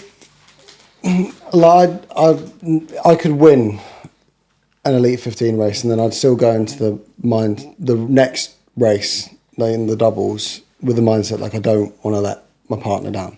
And I think, looking at you as an example, in Melbourne, both you and JK didn't have the races you wanted to have, but you both went into that race the next day with a completely fresh mind, yet like the day before didn't go well, and you went and won that race. And I think it's being very, when you're in that moment in the singles, you're in that moment, you're racing, great, but then the moment you finish, like, the race is done, the result's not going to change. And then just switching that switch to, right, we now need to focus on tomorrow and doing our job there. Do you think it's a thing and it's possible to be the better solo athlete, but then your partner, so you're winning on the solo side, but your partner's a better doubles athlete? Is there a difference between being a solo athlete and a doubles athlete? And is it possible to be kind of like on the back foot when it comes to solos, but then stronger in the doubles? Yeah, for sure. Like, I think it's definitely, as the quality of the sport increases, it's definitely becoming apparent that there are some people that just are better at the doubles, and there are some people that just are better at the singles. Quite often it's like the runners will, or the faster runners will be better in the doubles, and then like the stronger guys on the stations will be better in the singles. Like, that's often the case. It's not always the case, but... So your perspective is there's a little bit more pressure on the running speed when it comes to the doubles? Yeah, and being able to hit a station at the capacity you need to, whilst maintaining a running pace that is fast enough to win the race. And what about you, Jake? How do you feel about the solos versus doubles dynamic? In terms of athlete, I think just the more exposure to anaerobic work. So your CrossFitters, your 800 metre track athletes, your 1500 metre track athletes are going to be better at the doubles. I think training for singles and doubles is completely different. I think there's a lot more VO2 max work in the doubles, or potentially there should be a lot more VO2 max work in your doubles than in the singles. I think the singles probably a little bit more base building, a little bit of aerobic work. Obviously, HYROX is a new sport, so you can't just base. There is no like exact science of what training method works for anyone, but like if you see all the people that are doing incredible within the singles, they've either got a really big base or they're building a really big base of hours and hours and hours of work, and then like say they're just fine tuning, which is more of like it's more tedious, it's more full on focus. You need 100% to be all in on the singles to be good at the singles, whereas the doubles it's a little bit more anaerobic. Training hours potentially need to be a little bit less, more recovery. So say instead of doing 4 to 5 hour days, you might just be doing 1 to 2 hour days, but these 1 to 2 hour days are more intense, and then you're recovering for longer. That's how I kind of like see it. So there's definitely kind of like a difference there. But I think myself and Charlie, going back to your question, like how does it feel like racing the singles and then racing the doubles? I think we're both in kind of like a similar mindset. Like when we saw the start list this week, you're not thinking, well, I don't know about you, but I've not right now in my athletic career, I'm not like I'm gonna fucking beat all these guys. Like I want to beat them no matter what. I'm like, I see that start list and I see there's a lot of incredible athletes, and I'm like, yes, we get to race together, and if I can just keep with them, I'm going to improve myself. And then later down the line, when I am at their level or beating them, maybe that's when I'll be like, oh, I want to get first and I want to beat everyone. But right now, I'm in this stage where like I'm still developing as an athlete, and I'm not at the top, and I know that I'm not at the standard of some other guys like Charlie, like Luke Greer, but I want to get there. So I just see it as kind of like, oh, it's cool to actually be in the same race as them, rather than me running on my own and not having the competition there at all. And then going to the doubles, like I don't know, something just changes and switches in my head.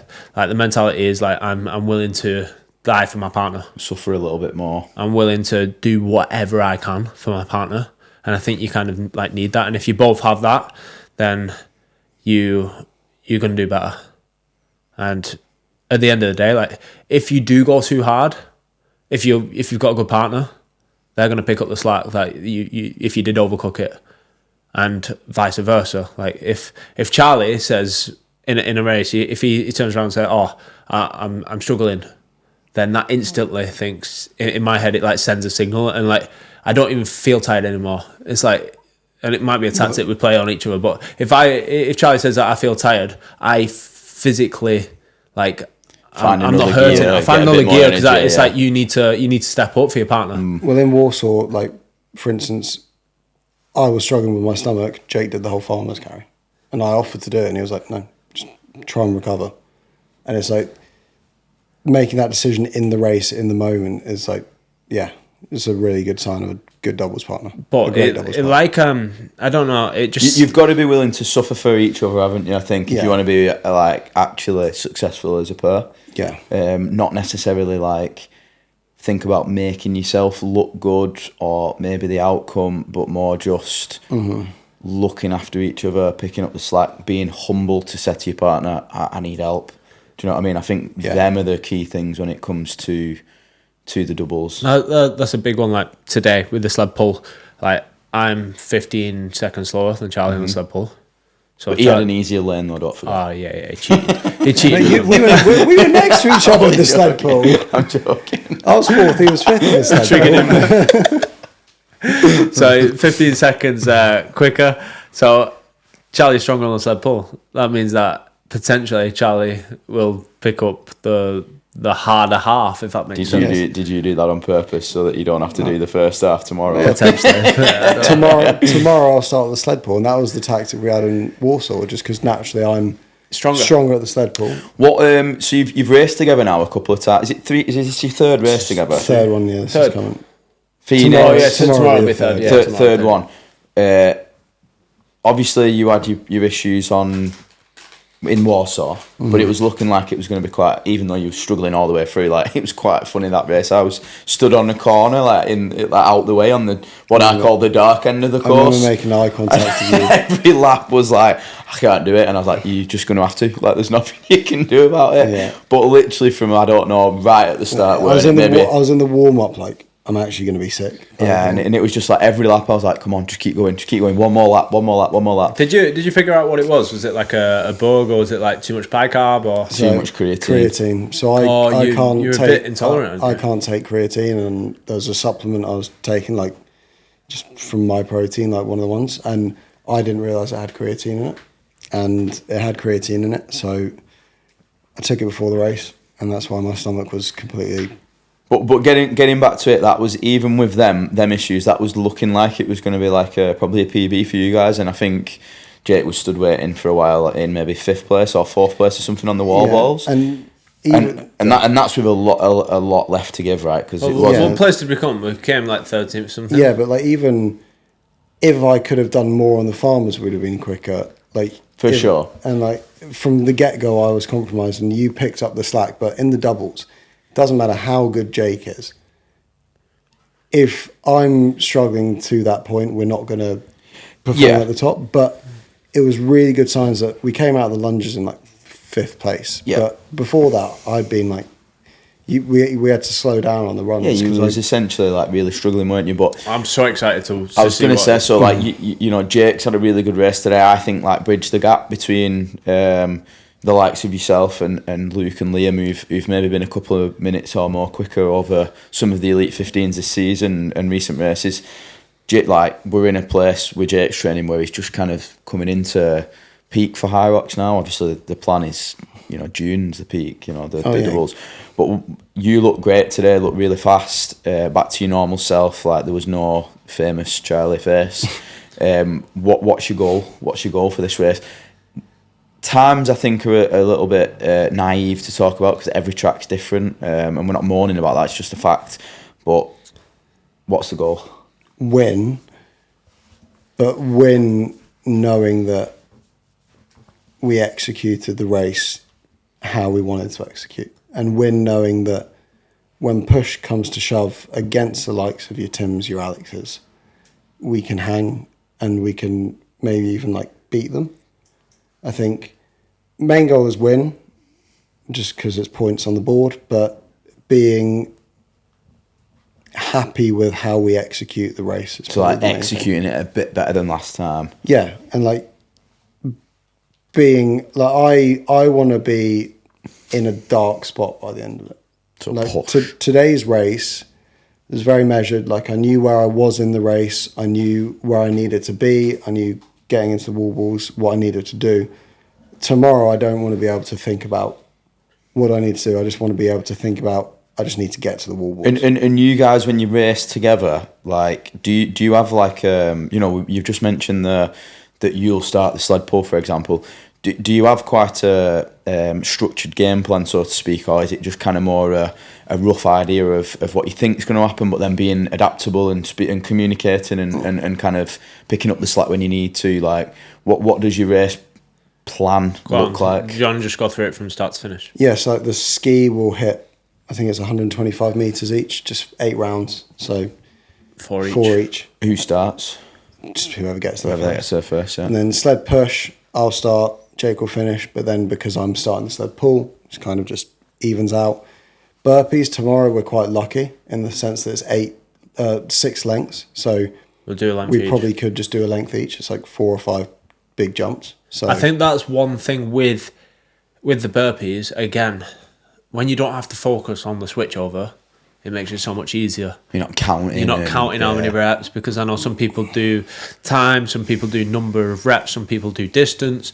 Like just having like a procedure where you know exactly where you're changing is like, and that communication, because even like the stuttering of like we finish, like what we like to do is just go one more. Like when you're about to finish your rep or whatever, one more, and then and on that switch over, do you have like a signal? Do you say I'm about like just say something, one more, and then I'll literally go down, do the burpee on the jump, you land, boom, there, out of the way, out the way, and then off of the burpees, like it'll be a very short chat because you're both working hard.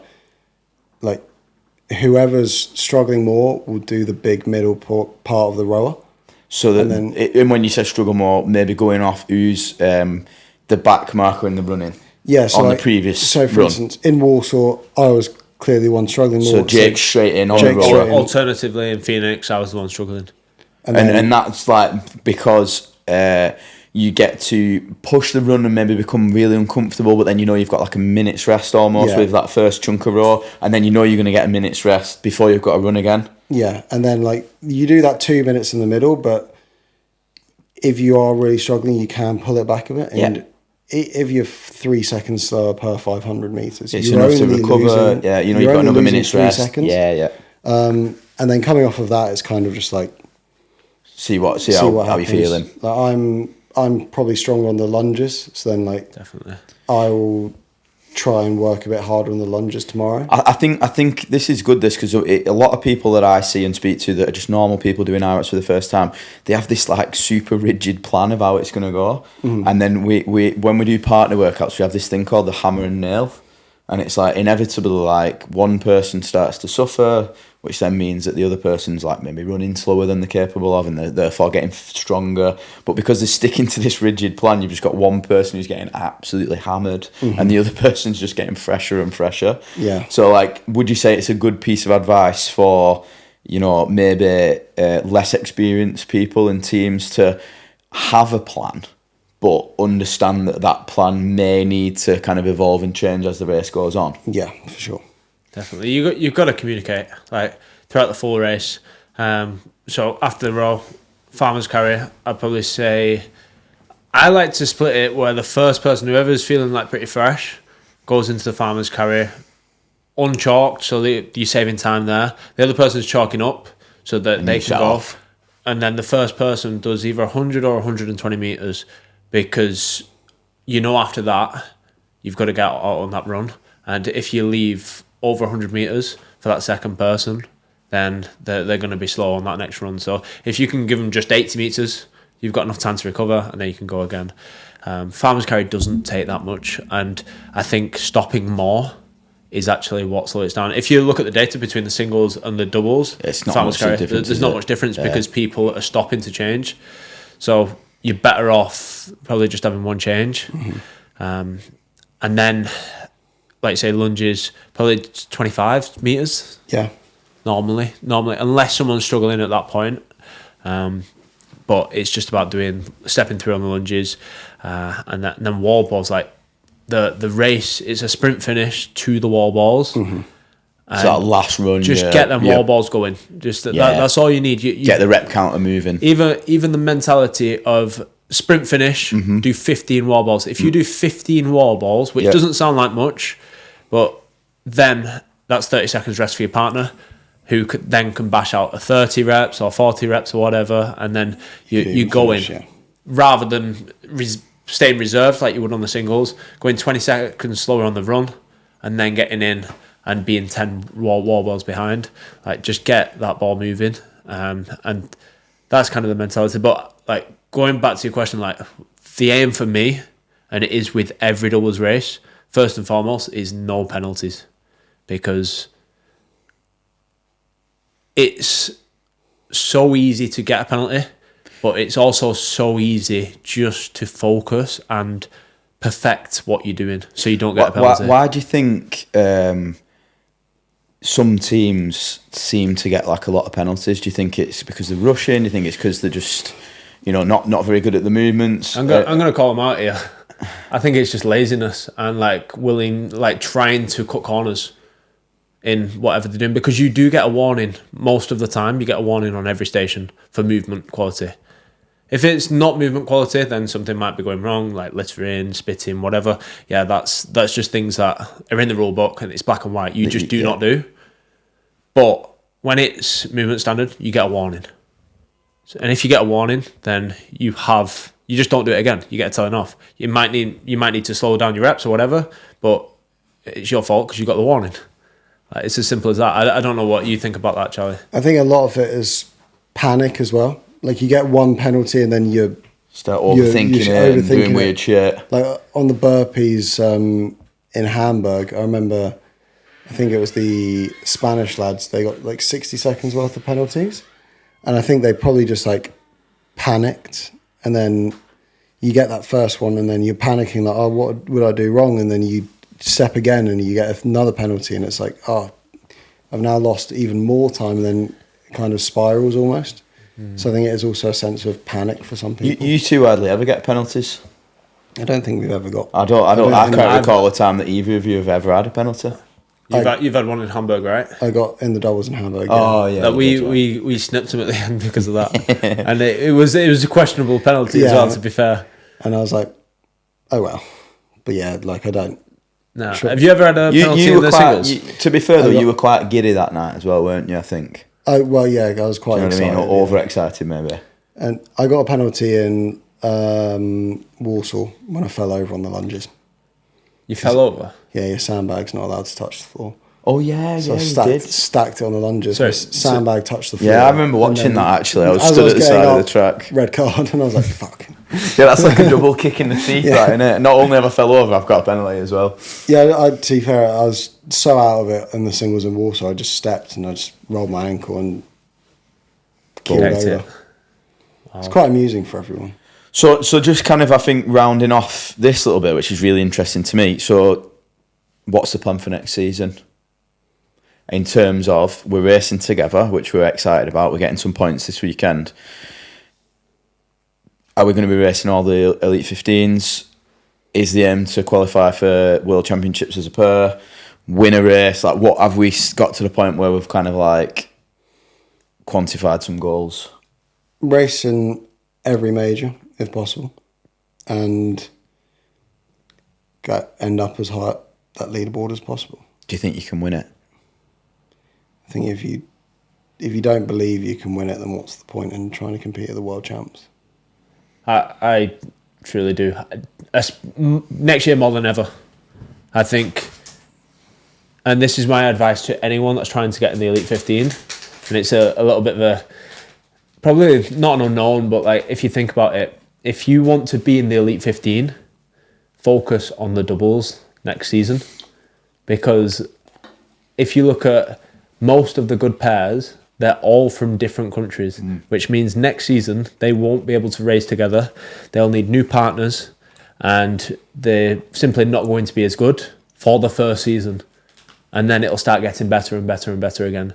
So with the rule change of your partner needs to be from the same country, that is going to be kind of like doubles is going to go down. We're probably not going to see any records in the doubles for a while. I don't think. Maybe from you boys. But I think that's what our advantage is. We've raced together. We feel comfortable already. There's only a couple more pairs that are like that are very similar in that aspect.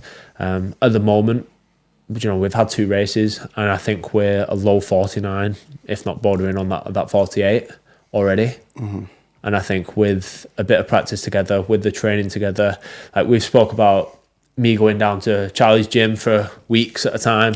After hearing about Charlie's gym today, I think we're all moving to Charlie's gym, aren't we? We'll all move down to Oxfordshire, is it? Yeah. Oxfordshire. Nice posh place. And we'll train down there. You'll come up to us, and we'll do like relative training camps and stuff going into each major as well. So just that ability to train together and thinking of not just about us being competitors, but being us like part of a team. And even though we maybe do compete against each other in the singles, we're still teammates. I think it is going to be a huge benefit, and I think we do have a shot next season.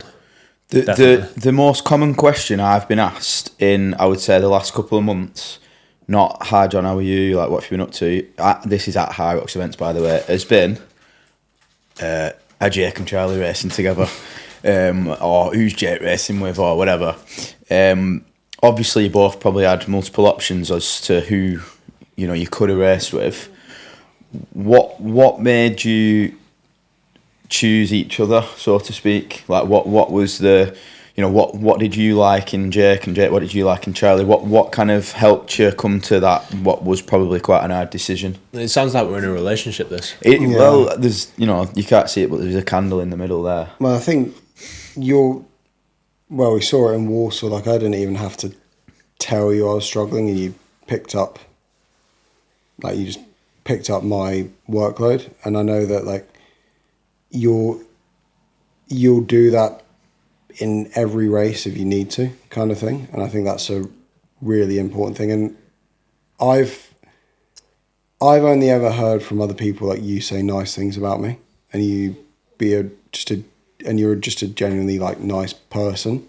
And I think if you don't get on with people, not that I don't not get on with anyone in HYROX. To be fair, I feel like you get on with anyone more than anyone else, if that makes sense. You speak to everyone. I'm never going to hold a grudge or anyone. Like, someone could say some people have said some pretty nasty things about me, and I'm still friends with them. And I'm never going to hold a grudge with anyone. But, like, I've only ever heard from other people you say nice things about me, and I've never heard you from anyone else anything bad about you. Like, and you're a nice person, but you're a hell of an athlete, and then you're also, just a good partner. I've kind of rambled on there. That's nice to hear, Charlie. Get a little violin. Made me cry. Yeah, you're on the verge. Yeah, you've lost your boyfriend. Sorry, Emily. Getting jealous in the corner. This is nice for Jake. At least she's woke up. Emily doesn't ever say anything nice about him, so this is really nice for Jake. This. Yeah, it is. Yeah. Maybe I do need to dump her. Get with you, Charlie.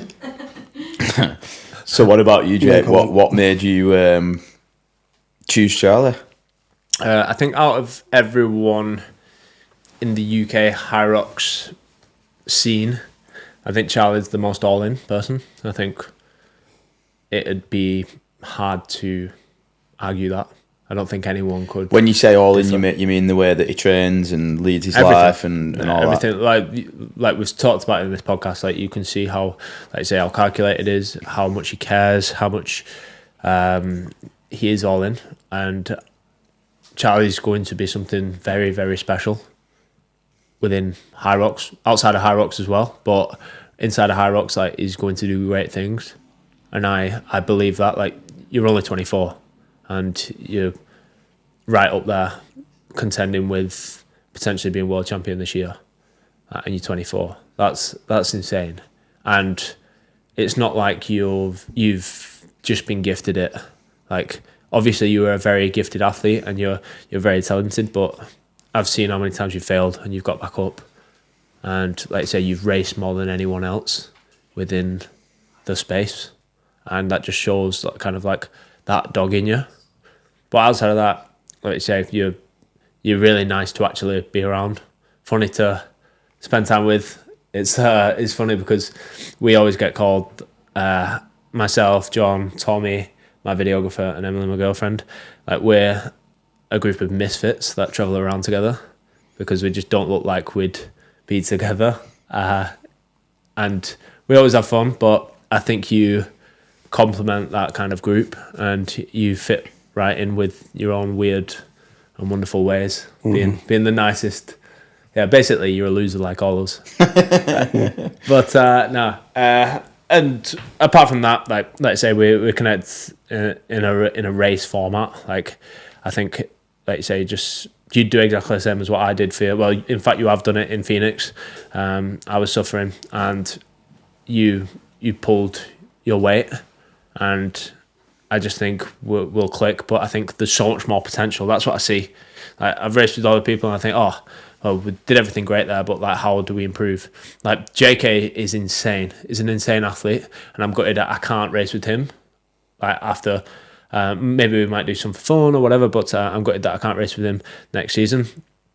But because he lives on the opposite side of the planet, I think we've kind of reached our pinnacle, if that makes sense. Well, hopefully you will in June. Well, hopefully in June we'll reach our pinnacle. And like I say, him coming training over this side of the world training for us and doing a bit of a training camp before Worlds is going to help, but we can't do that after that. Whereas we have the ability to, if we need quick points, we can jump on a flight and go and race together. And I know you're willing to do that as well. Yeah.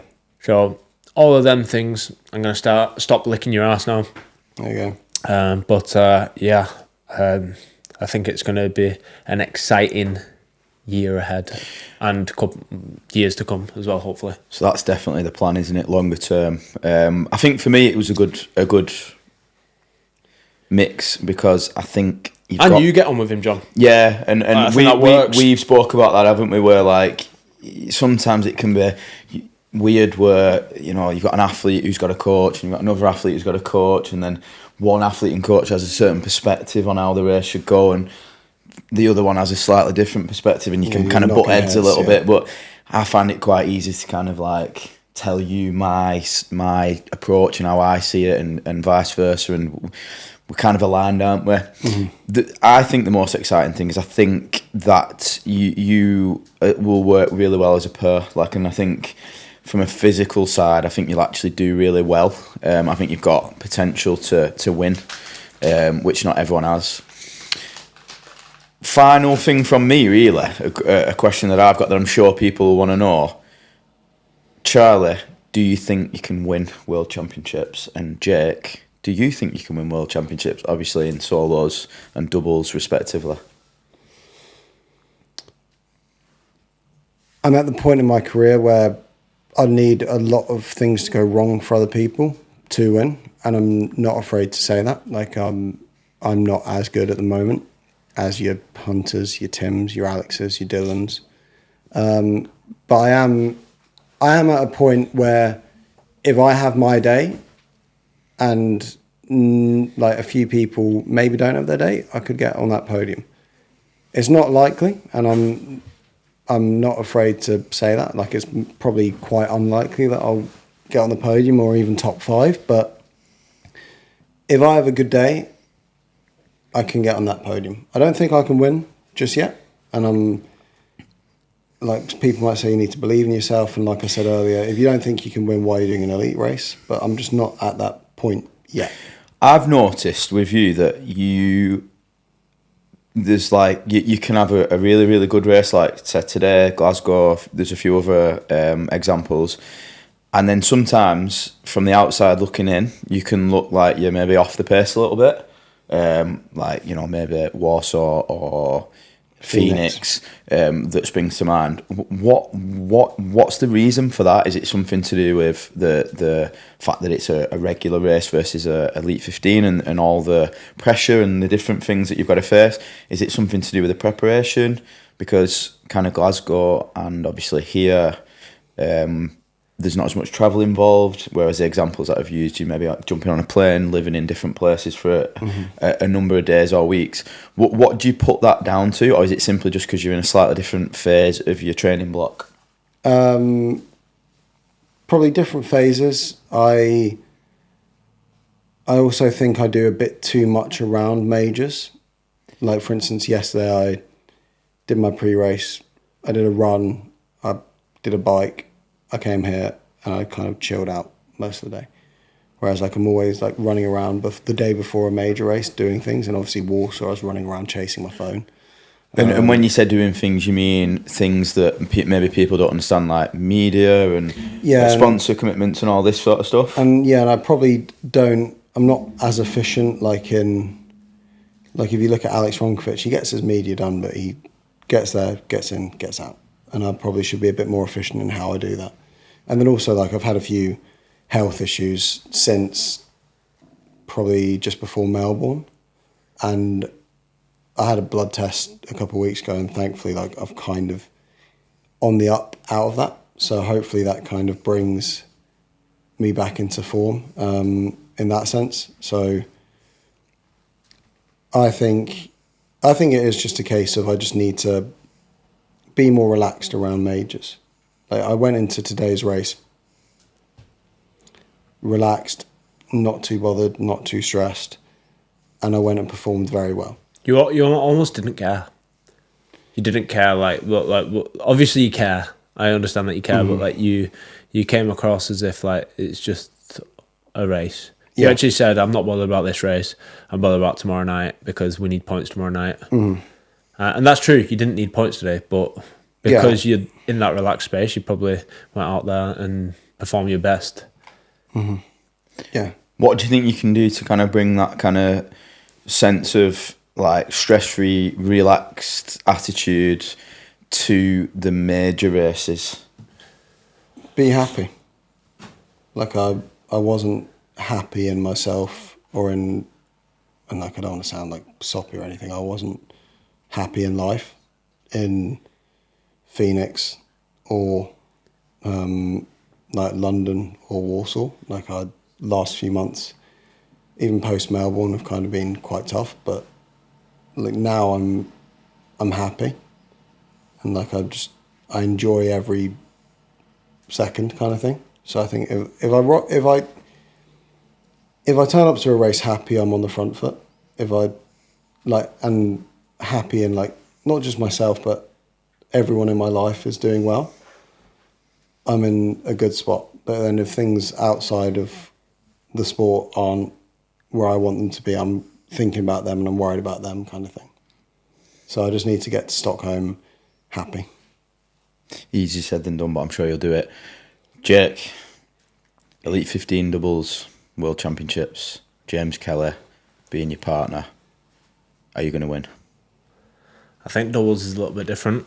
I think there's always a possibility. It's more down to the actual night, innit? And the race. It's all down to the night. It's penalties, what happens in the lead If up. we're up there, I think we have a chance. Well, we've seen how strong James is at the end. I think you're quite a strong finisher as well. I think if you're within 20 seconds on the lunges, I think you've got it.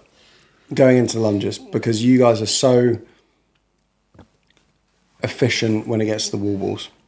But anyway, carry on. That was just my input. Yeah. I don't know. There's just a switch, and I think it's James that probably prompts it. Like, I think it is coming out them farmers carry. He's like, let's go. And sometimes I have to argue with him. I remember I think it was Phoenix, he was like, let me do more of the lunges. I was like, James, you can't do more of the lunges. You've done almost all the lunges. You can't do any more. And I needed to like almost snatch the bag off him because I was like, you're not done after this lunge. We still need to sprint to the wall balls. But like that just shows like how much he wants it. And I think it's so cool racing with someone like that who's just like if James was here right now, he'd be like, too fucking right, we're winning. Yeah, he would very much be like that, wouldn't he? Yeah. And he's very Australian, isn't he, in that sense? Yeah, he thinks he can win everything. He wants to win everything. I love that about him. And I truly believe he can win everything as well. Maybe. Like, I think James is like, especially this season, like for World Champs, he will be considered a bit of like an underdog. Whereas like last year, he was a favourite. Now, I think he's got it in him, and he always has got it in him. And the fact that, like you say, he can finish almost last in a race and then go and win the race the following day. Yeah. Like just shows like just the confidence in himself, and I love that about him, and I love racing with him. And I think it'd be pissed off with me if I said we can't win. So I'm gonna say we're gonna try and go for the win. I think a podium's on the cards personally with that one, but we'll see because there's a lot of strong teams. There's a lot, and everyone's getting better. Shall we call it a day there, guys? Yeah, it was good fun. So thank you for today, guys. Thank you, Charlie. Thank you, Jake. Thank you, John. It's been a pleasure. Thank you, guys. We'll leave it there. Yeah.